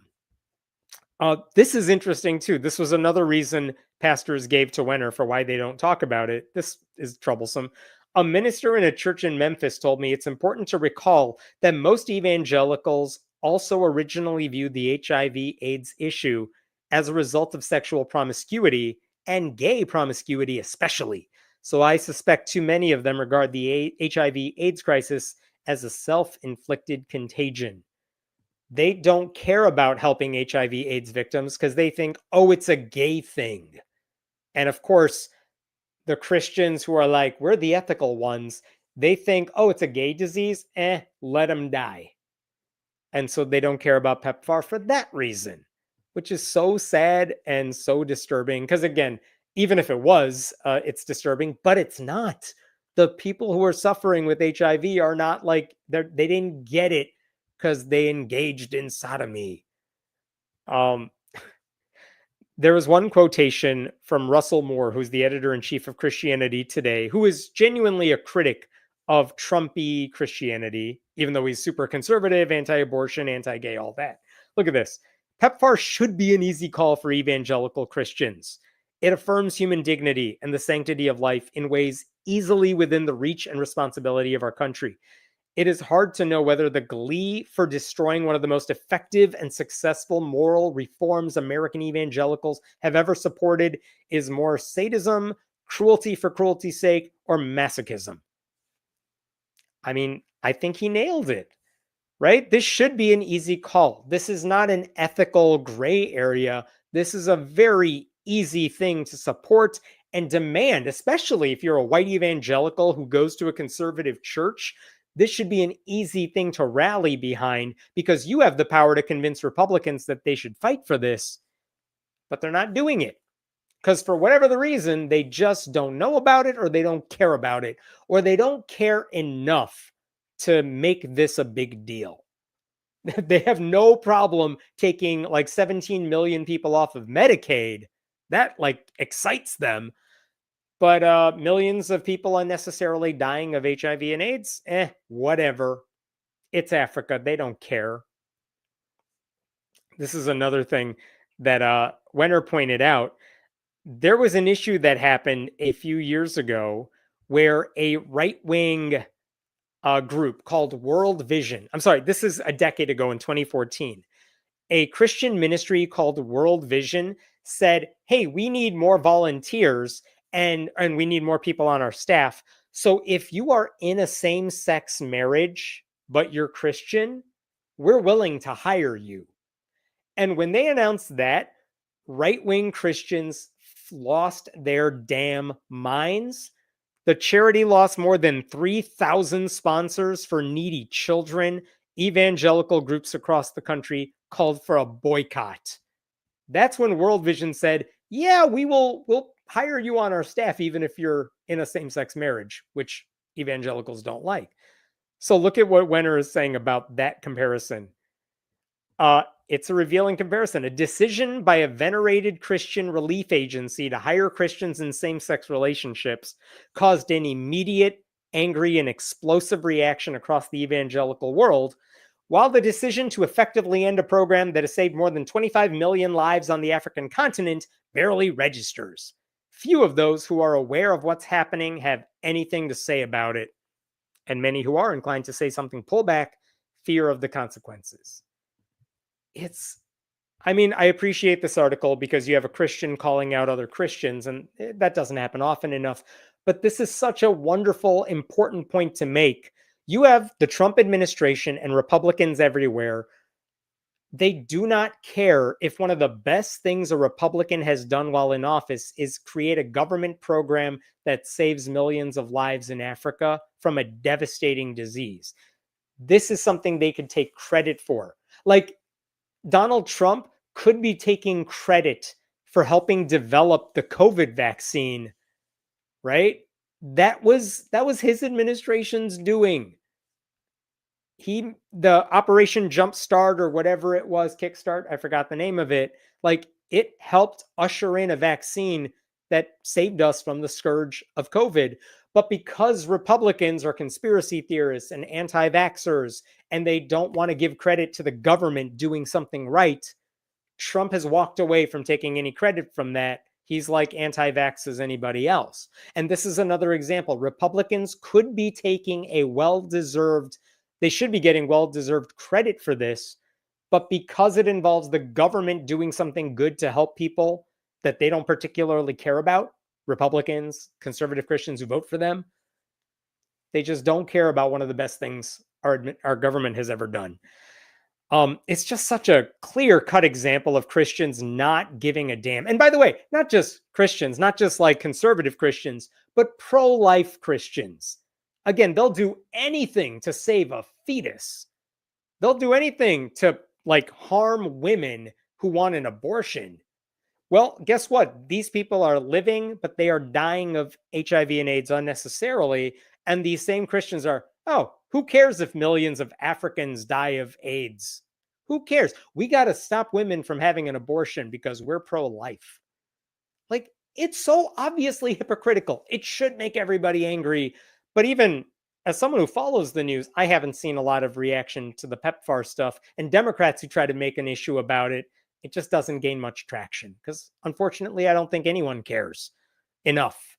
Not enough people care about what's happening in Africa. Not many people are aware of what PEPFAR has done and why it's good. I think a lot of Democrats don't want to give George W. Bush credit for anything, which I kind of get. But he did this and it was good.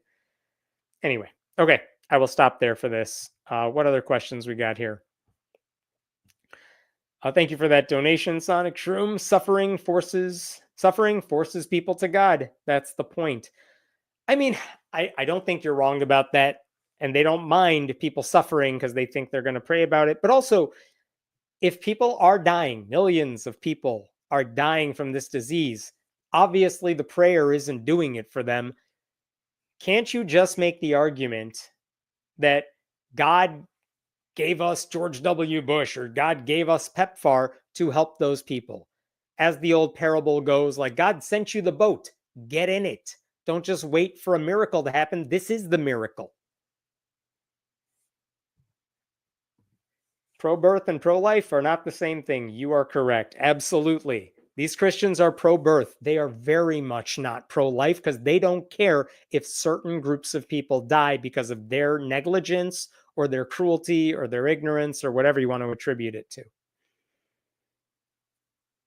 Wait, wasn't that Africa HIV thing also used to get missionaries over there that just preached abstinence-only stuff and abstinence-gay stuff? I think there is some truth to that. Again, if you think HIV and AIDS is a gay thing and that the solution is just don't have sex, which is a bad solution to anything, yeah, you're going to get a lot of very useless preaching and a lot of useless mission trips over there. But again, it should be clear from anyone who worked there in Africa, helping administer PEPFAR, this has nothing to do with sex. This is stuff that just gets passed through birth. People are dying from it. It's not just a gay disease. And again, even if it was, who cares? Let's save people. All right, I'm going to move on to a different story. Couple quick stories here, and then I think I'll call it. This is one of those stories that I wasn't even sure I wanted to talk about because it seems like inside baseball sort of thing, but I find it disturbing, so I wanted to share it with you. Since 1952, there's a group of non-religious group leaders from around the world that gather in person every few years to discuss issues they're facing in their respective countries. So what do you do if there's a group of atheist leaders from around the world? What do you talk about? Do you just sit around and not pray? No, they talk about human rights violations. They talk about blasphemy laws, environmental concerns, abortion rights, end-of-life care, things like that. And when you get these people in person, they could say, in my country, this is what's happening. This is what's so scary. But also, this is what we have found works. And we changed the law in this regard. And it didn't make the news, but we changed the law in this regard. You may want to try that in your country. So this stuff is very important to discuss these ways to change public policy in a humanistic sort of way. So this gathering is called the World Humanist Congress. And over the past several years, it's taken place. In 2011, it was in Oslo, Norway. In 2014, it was in Oxford. 2017, it was in London. 2020 was COVID. It didn't happen. 2023, it was in Denmark. And in 2026, they recently announced that this was scheduled to take place in Washington, D.C. This is a promotional thing that was posted online, I don't know, a couple of months ago, but they said it's in August of 2026. We're telling you a year in advance so you can plan your trips. Because again, for people coming from other countries, you might have to do a lot of work to come to the United States, but we want to tell you now so you can do it. So it's scheduled in Washington, D.C. American Atheists in the US was going to co-host the event.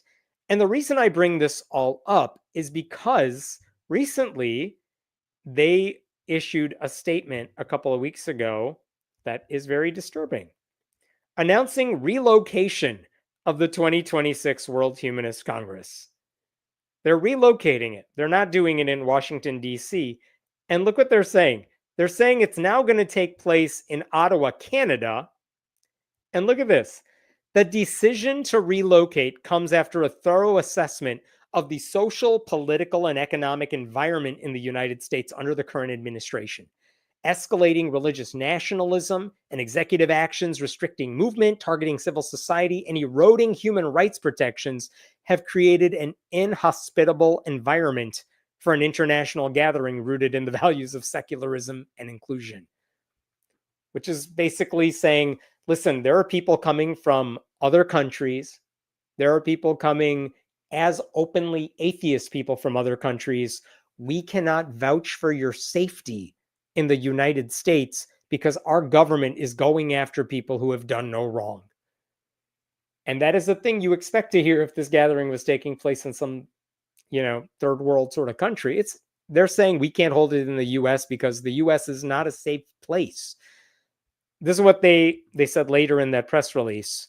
The Trump administration's increasingly aggressive stance toward legal immigration, its creation of ideological commissioners to police anti-Christian bias, and retributive actions against nonprofit advocacy organizations, including humanist groups, pose serious risks to participants. And the fact that there have reductions to our visa application and approval capacity, combined with attendees' reluctance to travel to DC and American atheists' inability to predict and mitigate future threats, pose too large a risk to event attendees, staff, and volunteers. And if anyone is watching this thinking, whatever, they're doing this for publicity, they're just trying to get a dig in at the Trump administration, I promise you, they really did want to have this thing in Washington, D.C., to the point where they booked hotels. They booked conference space. There's a lot of logistics that go into planning any sort of conference, especially one where you're trying to get 1,000 people from around the world. Canceling something like that is not something anyone does lightly. And then trying really fast to oh shit, we can't do this here. Hey, Canada, would you be able to host this? Which doesn't just mean that means a local group has to take charge. That means they got to find a venue on relatively short notice, a year in advance, that can host a large gathering like this. And are you okay, with all the hurdles people may have to jump through, visa applications, things like that, to fly to Canada? And what if anyone already made plans to DC? Now they got to change that. This is not something you do lightly. You do this because you have to, because the threat is that big. And they did it. This is what the chief executive of the group said. Humanists all over the world are alarmed by the escalating religious nationalism and decline in human rights protections in the United States. As a stable, inclusive, and rights-affirming environment, Canada will allow us to convene an event that truly reflects humanist values. That's from Gary McClelland, the chief executive of Humanist International. And there were some more statements about the necessity of this relocation reflects a deeply troubling reality about our government. And they're going to carry on, not in retreat, but with a renewed purpose, which is nice. I'm glad they're still doing it. I am happy they're going to go on. I will say in 2017, that was the last time they needed to relocate their venue. They were supposed to have it in Sao Paulo, Brazil, but they had to move it to London in 2017. Why? Because there were concerns about Brazil's economy and the changing visa requirements, and that's why they're changing it. And by the way, even though these are humanists and they're not the most numerous group in the world, this concern is not limited to them. In 2026, the World Cup is taking place in North America. there are concerns about whether the United States can legitimately bring in people from around the world to watch those games, and whether people from other countries can safely come to the United States to watch their teams play. In 2028, the Summer Olympics are happening in Los Angeles, and the Trump administration is already trying to devastate Los Angeles. And again, how do you have a global event when the Trump administration is still in power? I mean, just a couple of weeks ago, Senegal's women's basketball team wanted to train in the United States, but they had to scrap their plans because their visas were denied. So you're going to start to see this sort of thing happen more and more, because I mean, you have seen the way legal immigrants have been treated by this Republican administration, and the very people who would benefit from a humanist conference like this one are the ones who are in a lot of danger if they step foot in the United States right now. So I'm so glad Canada is able to host this event so that it goes on. I'm happy to see that. I did speak to one of the people involved in this decision, and they said one of the things that triggered the fact that they tried to get Canada to host this, they saw the actions of ICE, the recent Trump travel bans, things like the task force to eradicate anti-Christian bias. It just felt unsafe to ask people from around the world who are openly non-religious to come to the United States. And by the way, American Atheists, they surveyed members of the people who might attend this conference, and they asked them if they had any concerns about this conference. I was told that 2/3 of respondents, 2/3, expressed reservations about coming to the United States right now. And those are not people from, say, Islamic theocracies. They included plenty of Europeans. They included plenty of people from ostensibly free countries. But Humanist Canada is going to take charge of the event. And I'm glad Canada can step up, because the United States is very much not a safe place right now, especially for outsiders, but even for citizens right now. Okay, I'm going to stop there here. What other questions we got? Inhospitable to reason pretty much sums up America. Yeah, absolutely true. It's not a safe place. It's scary if you're someone in a position to criticize the country, and it's yeah, I don't know what else to add to that. That does sum it up. Our country is going to be even willing to send teams to the Olympics here. Yeah, it's too early to ask, right? Because it's in 2028, but you have to wonder what is going to happen. Are other countries going to boycott the United States? I wouldn't put it past them. Plus, we're talking about the Trump administration in year 4 of this particular term. It's only been like 6 months, and we've seen all the chaos they've caused. What's going to happen after, 5, 6 more of these stretches? All right, I'm going to get to one last story, and then I will call it.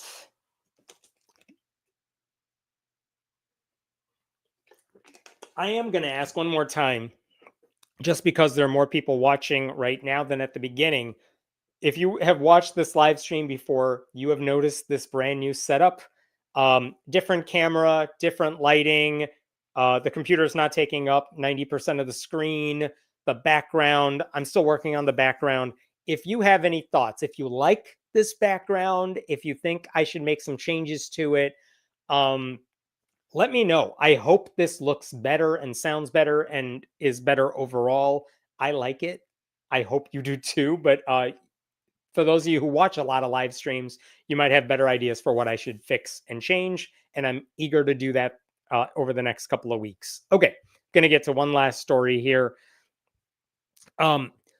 You may recall that the state of Washington recently passed a law requiring clergy members to report child abuse to law enforcement officials, even if they learn about it through the act of confession. I've made several videos about it up to this point. It's a good law. It is something that will protect children from predators. It will prevent lifelong trauma. And the last time I made a video about it, it's because Catholic bishops had just sued the state to overturn that law because they want to be on the side of predators. And then the Republican-led Justice Department also said they would launch a civil rights investigation into the matter. And there's now a resolution to that I want to mention here. So here's a quick reminder of the law.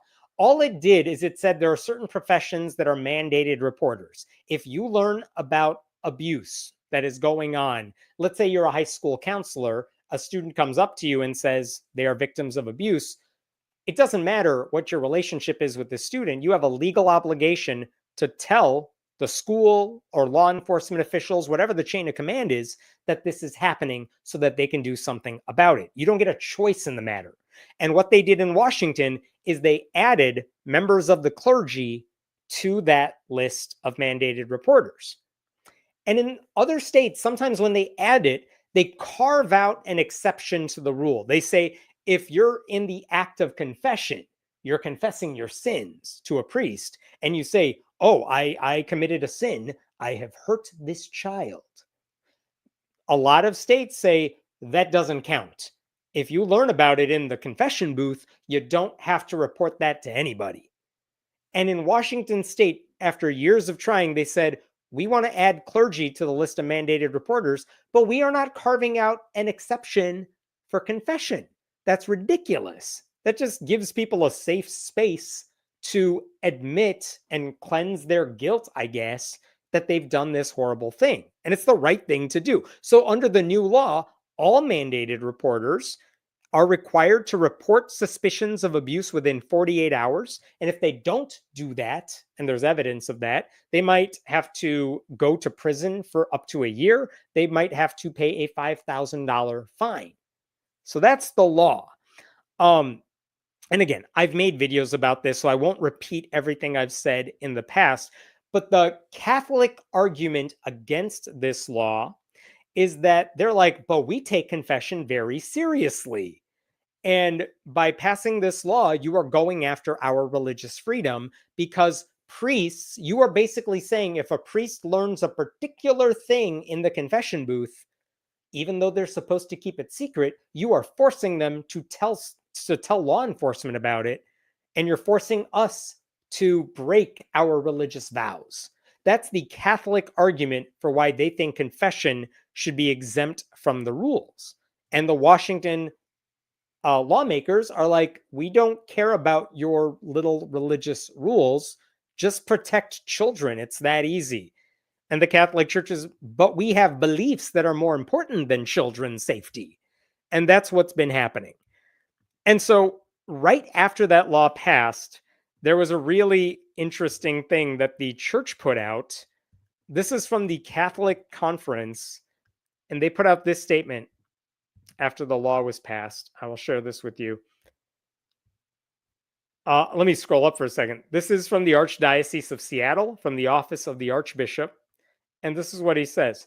With this law, the state of Washington is specifically targeting religious conduct by inserting the government into the Catholic tradition, namely the highly defined ritual of the sacrament of reconciliation. The state is now requiring priests to violate an essential element of the rite, the confidential communication between the priest and penitent, in which the absolution of sin is offered, which is a very religious, long way of saying, but it's our legal obligation to protect predators, and the state of Washington says we're not supposed to do that. How dare you? Like, read past the religious language and just understand what they're doing. The Catholic Church is saying if someone confesses to us that they are a sex predator, we should be able to keep that to ourselves. I'm not making that up. That's literally what their argument is here. And then they made this awful slippery slope argument as well, that I want to share with you right over here. Look at this. What else may the state now demand to know? What other religious practices will it try to legislate? Why is this privileged communication between priest penitent the only one singled out? It's not. That's a lie. Why not attorney-client, doctor-patient, spouses? Guess what? If those people find out that their clients are abusing children, they do not get to keep that a secret either. Anyway, this new law singles out religion and is clearly both government overreach and a double standard. They weren't singling out religion. The thing is, the law as it stood made an exception for religion. And in Washington state, they said, let's cross that out. You don't get exempted. So these churches are like, why are you singling us out? Because you were singled out before, and they have to control Z that shit. Okay, so that's what the Catholic Church did. And that is not surprising because, of course, the Catholic Church is like, we will do anything we need to do to protect predators if they make a confession about it. And that's messed up. And they are now suing to overturn that law. But in May, the Trump administration got involved. This is what the Trump administration said at the time.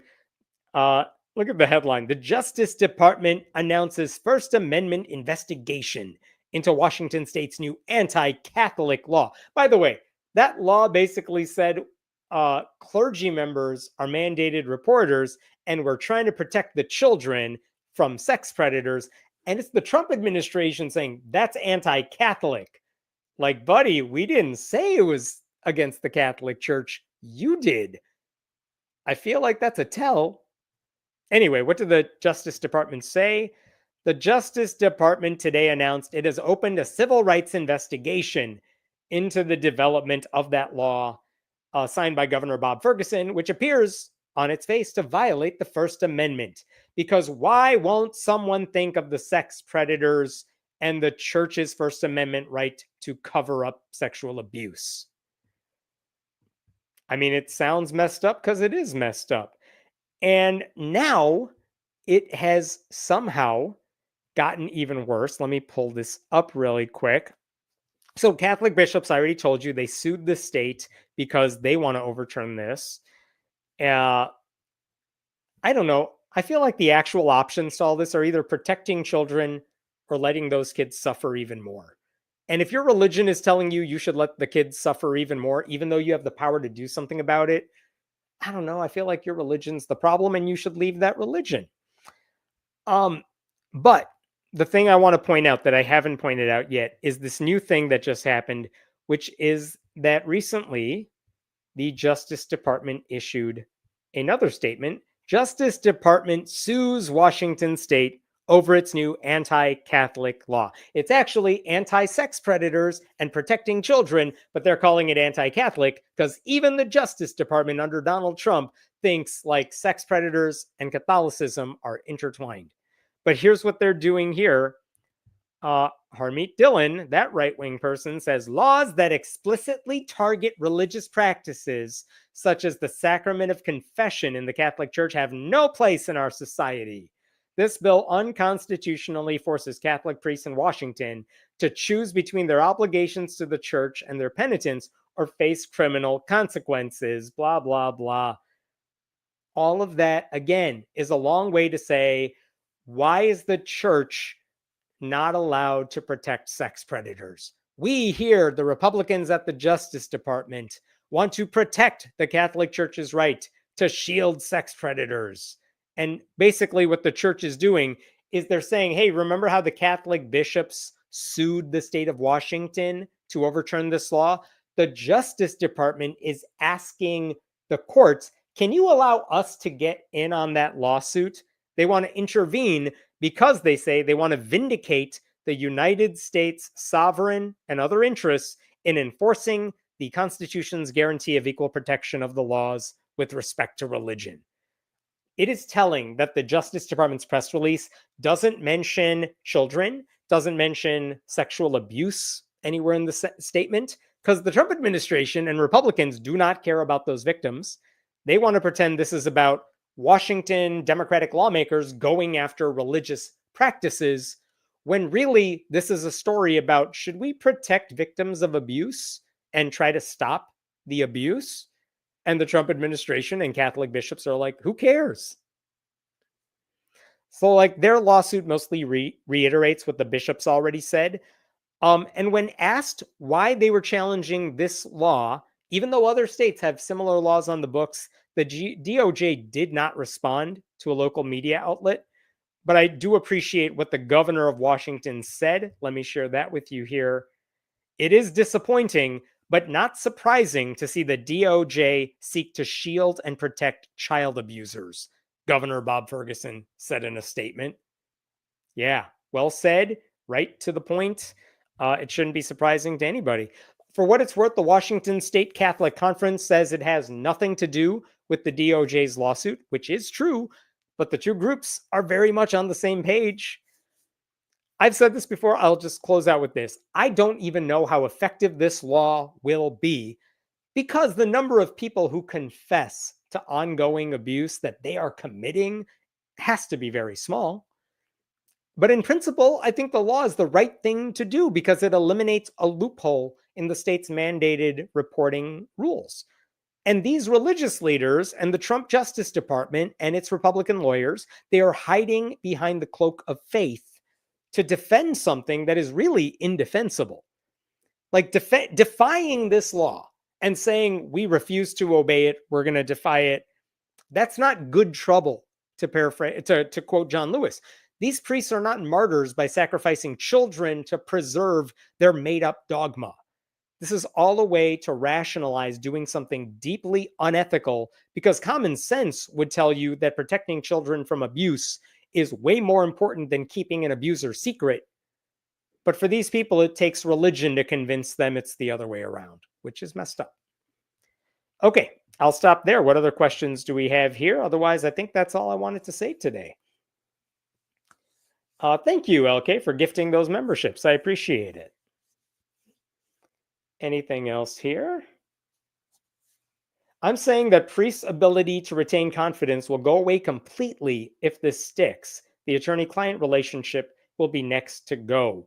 I mean, if priests can't earn your confidence because they're going to rat on you if you tell them in the confessional booth you've done something horrible, vile to children, that I'm not worried about their confidence being lost there. And if you can't earn confidence in other ways, that's a you problem. You know what I mean with the priests? And I'm also not worried about the attorney-client relationship because that one has already been in the rule books for quite some time. If you're defending a client who did something, yes, what they say to you is privileged information. But because you're literally litigating that stuff in court, but if they told you, in a totally separate tangential comment that they do something illegal, I don't believe that's protected under attorney-client privilege. So I don't think those comparisons to other forms of confidentiality, I don't think you're comparing apples to apples, which is what the Catholic Church is arguing. Always the victims. Yeah, the Catholic Church, they always think they're the victims. The Republican Party always thinks they're the victims. Meanwhile, they are the bullies. They are the abusers constantly. Thanks, guys. Glad you're here. Thank you for that donation, Vicky. I appreciate it. The new setup is a major upgrade. Yay! Thank you. I will keep trying to make it better, but I appreciate that. I haven't seen any buffering glitches either, which is an improvement. Yeah, there shouldn't be any. We're trying to fix that too. I like it. Good production quality. Right now, all I need is like a bookshelf with weird stuff in the background. I'm working on that. All right, we're done. Thank you all so much. Thanks for watching. I appreciate it. Thank you so much to Den, who makes my life easier by having these comments pop up all the time. If you haven't already, I always appreciate if you just go ahead, subscribe for free. You could do it to friendlyatheist.com. That's how I send all my articles out. And you could do that right now. All right, I'll be back. Should be back next Thursday night. I will see you later. Have a good one.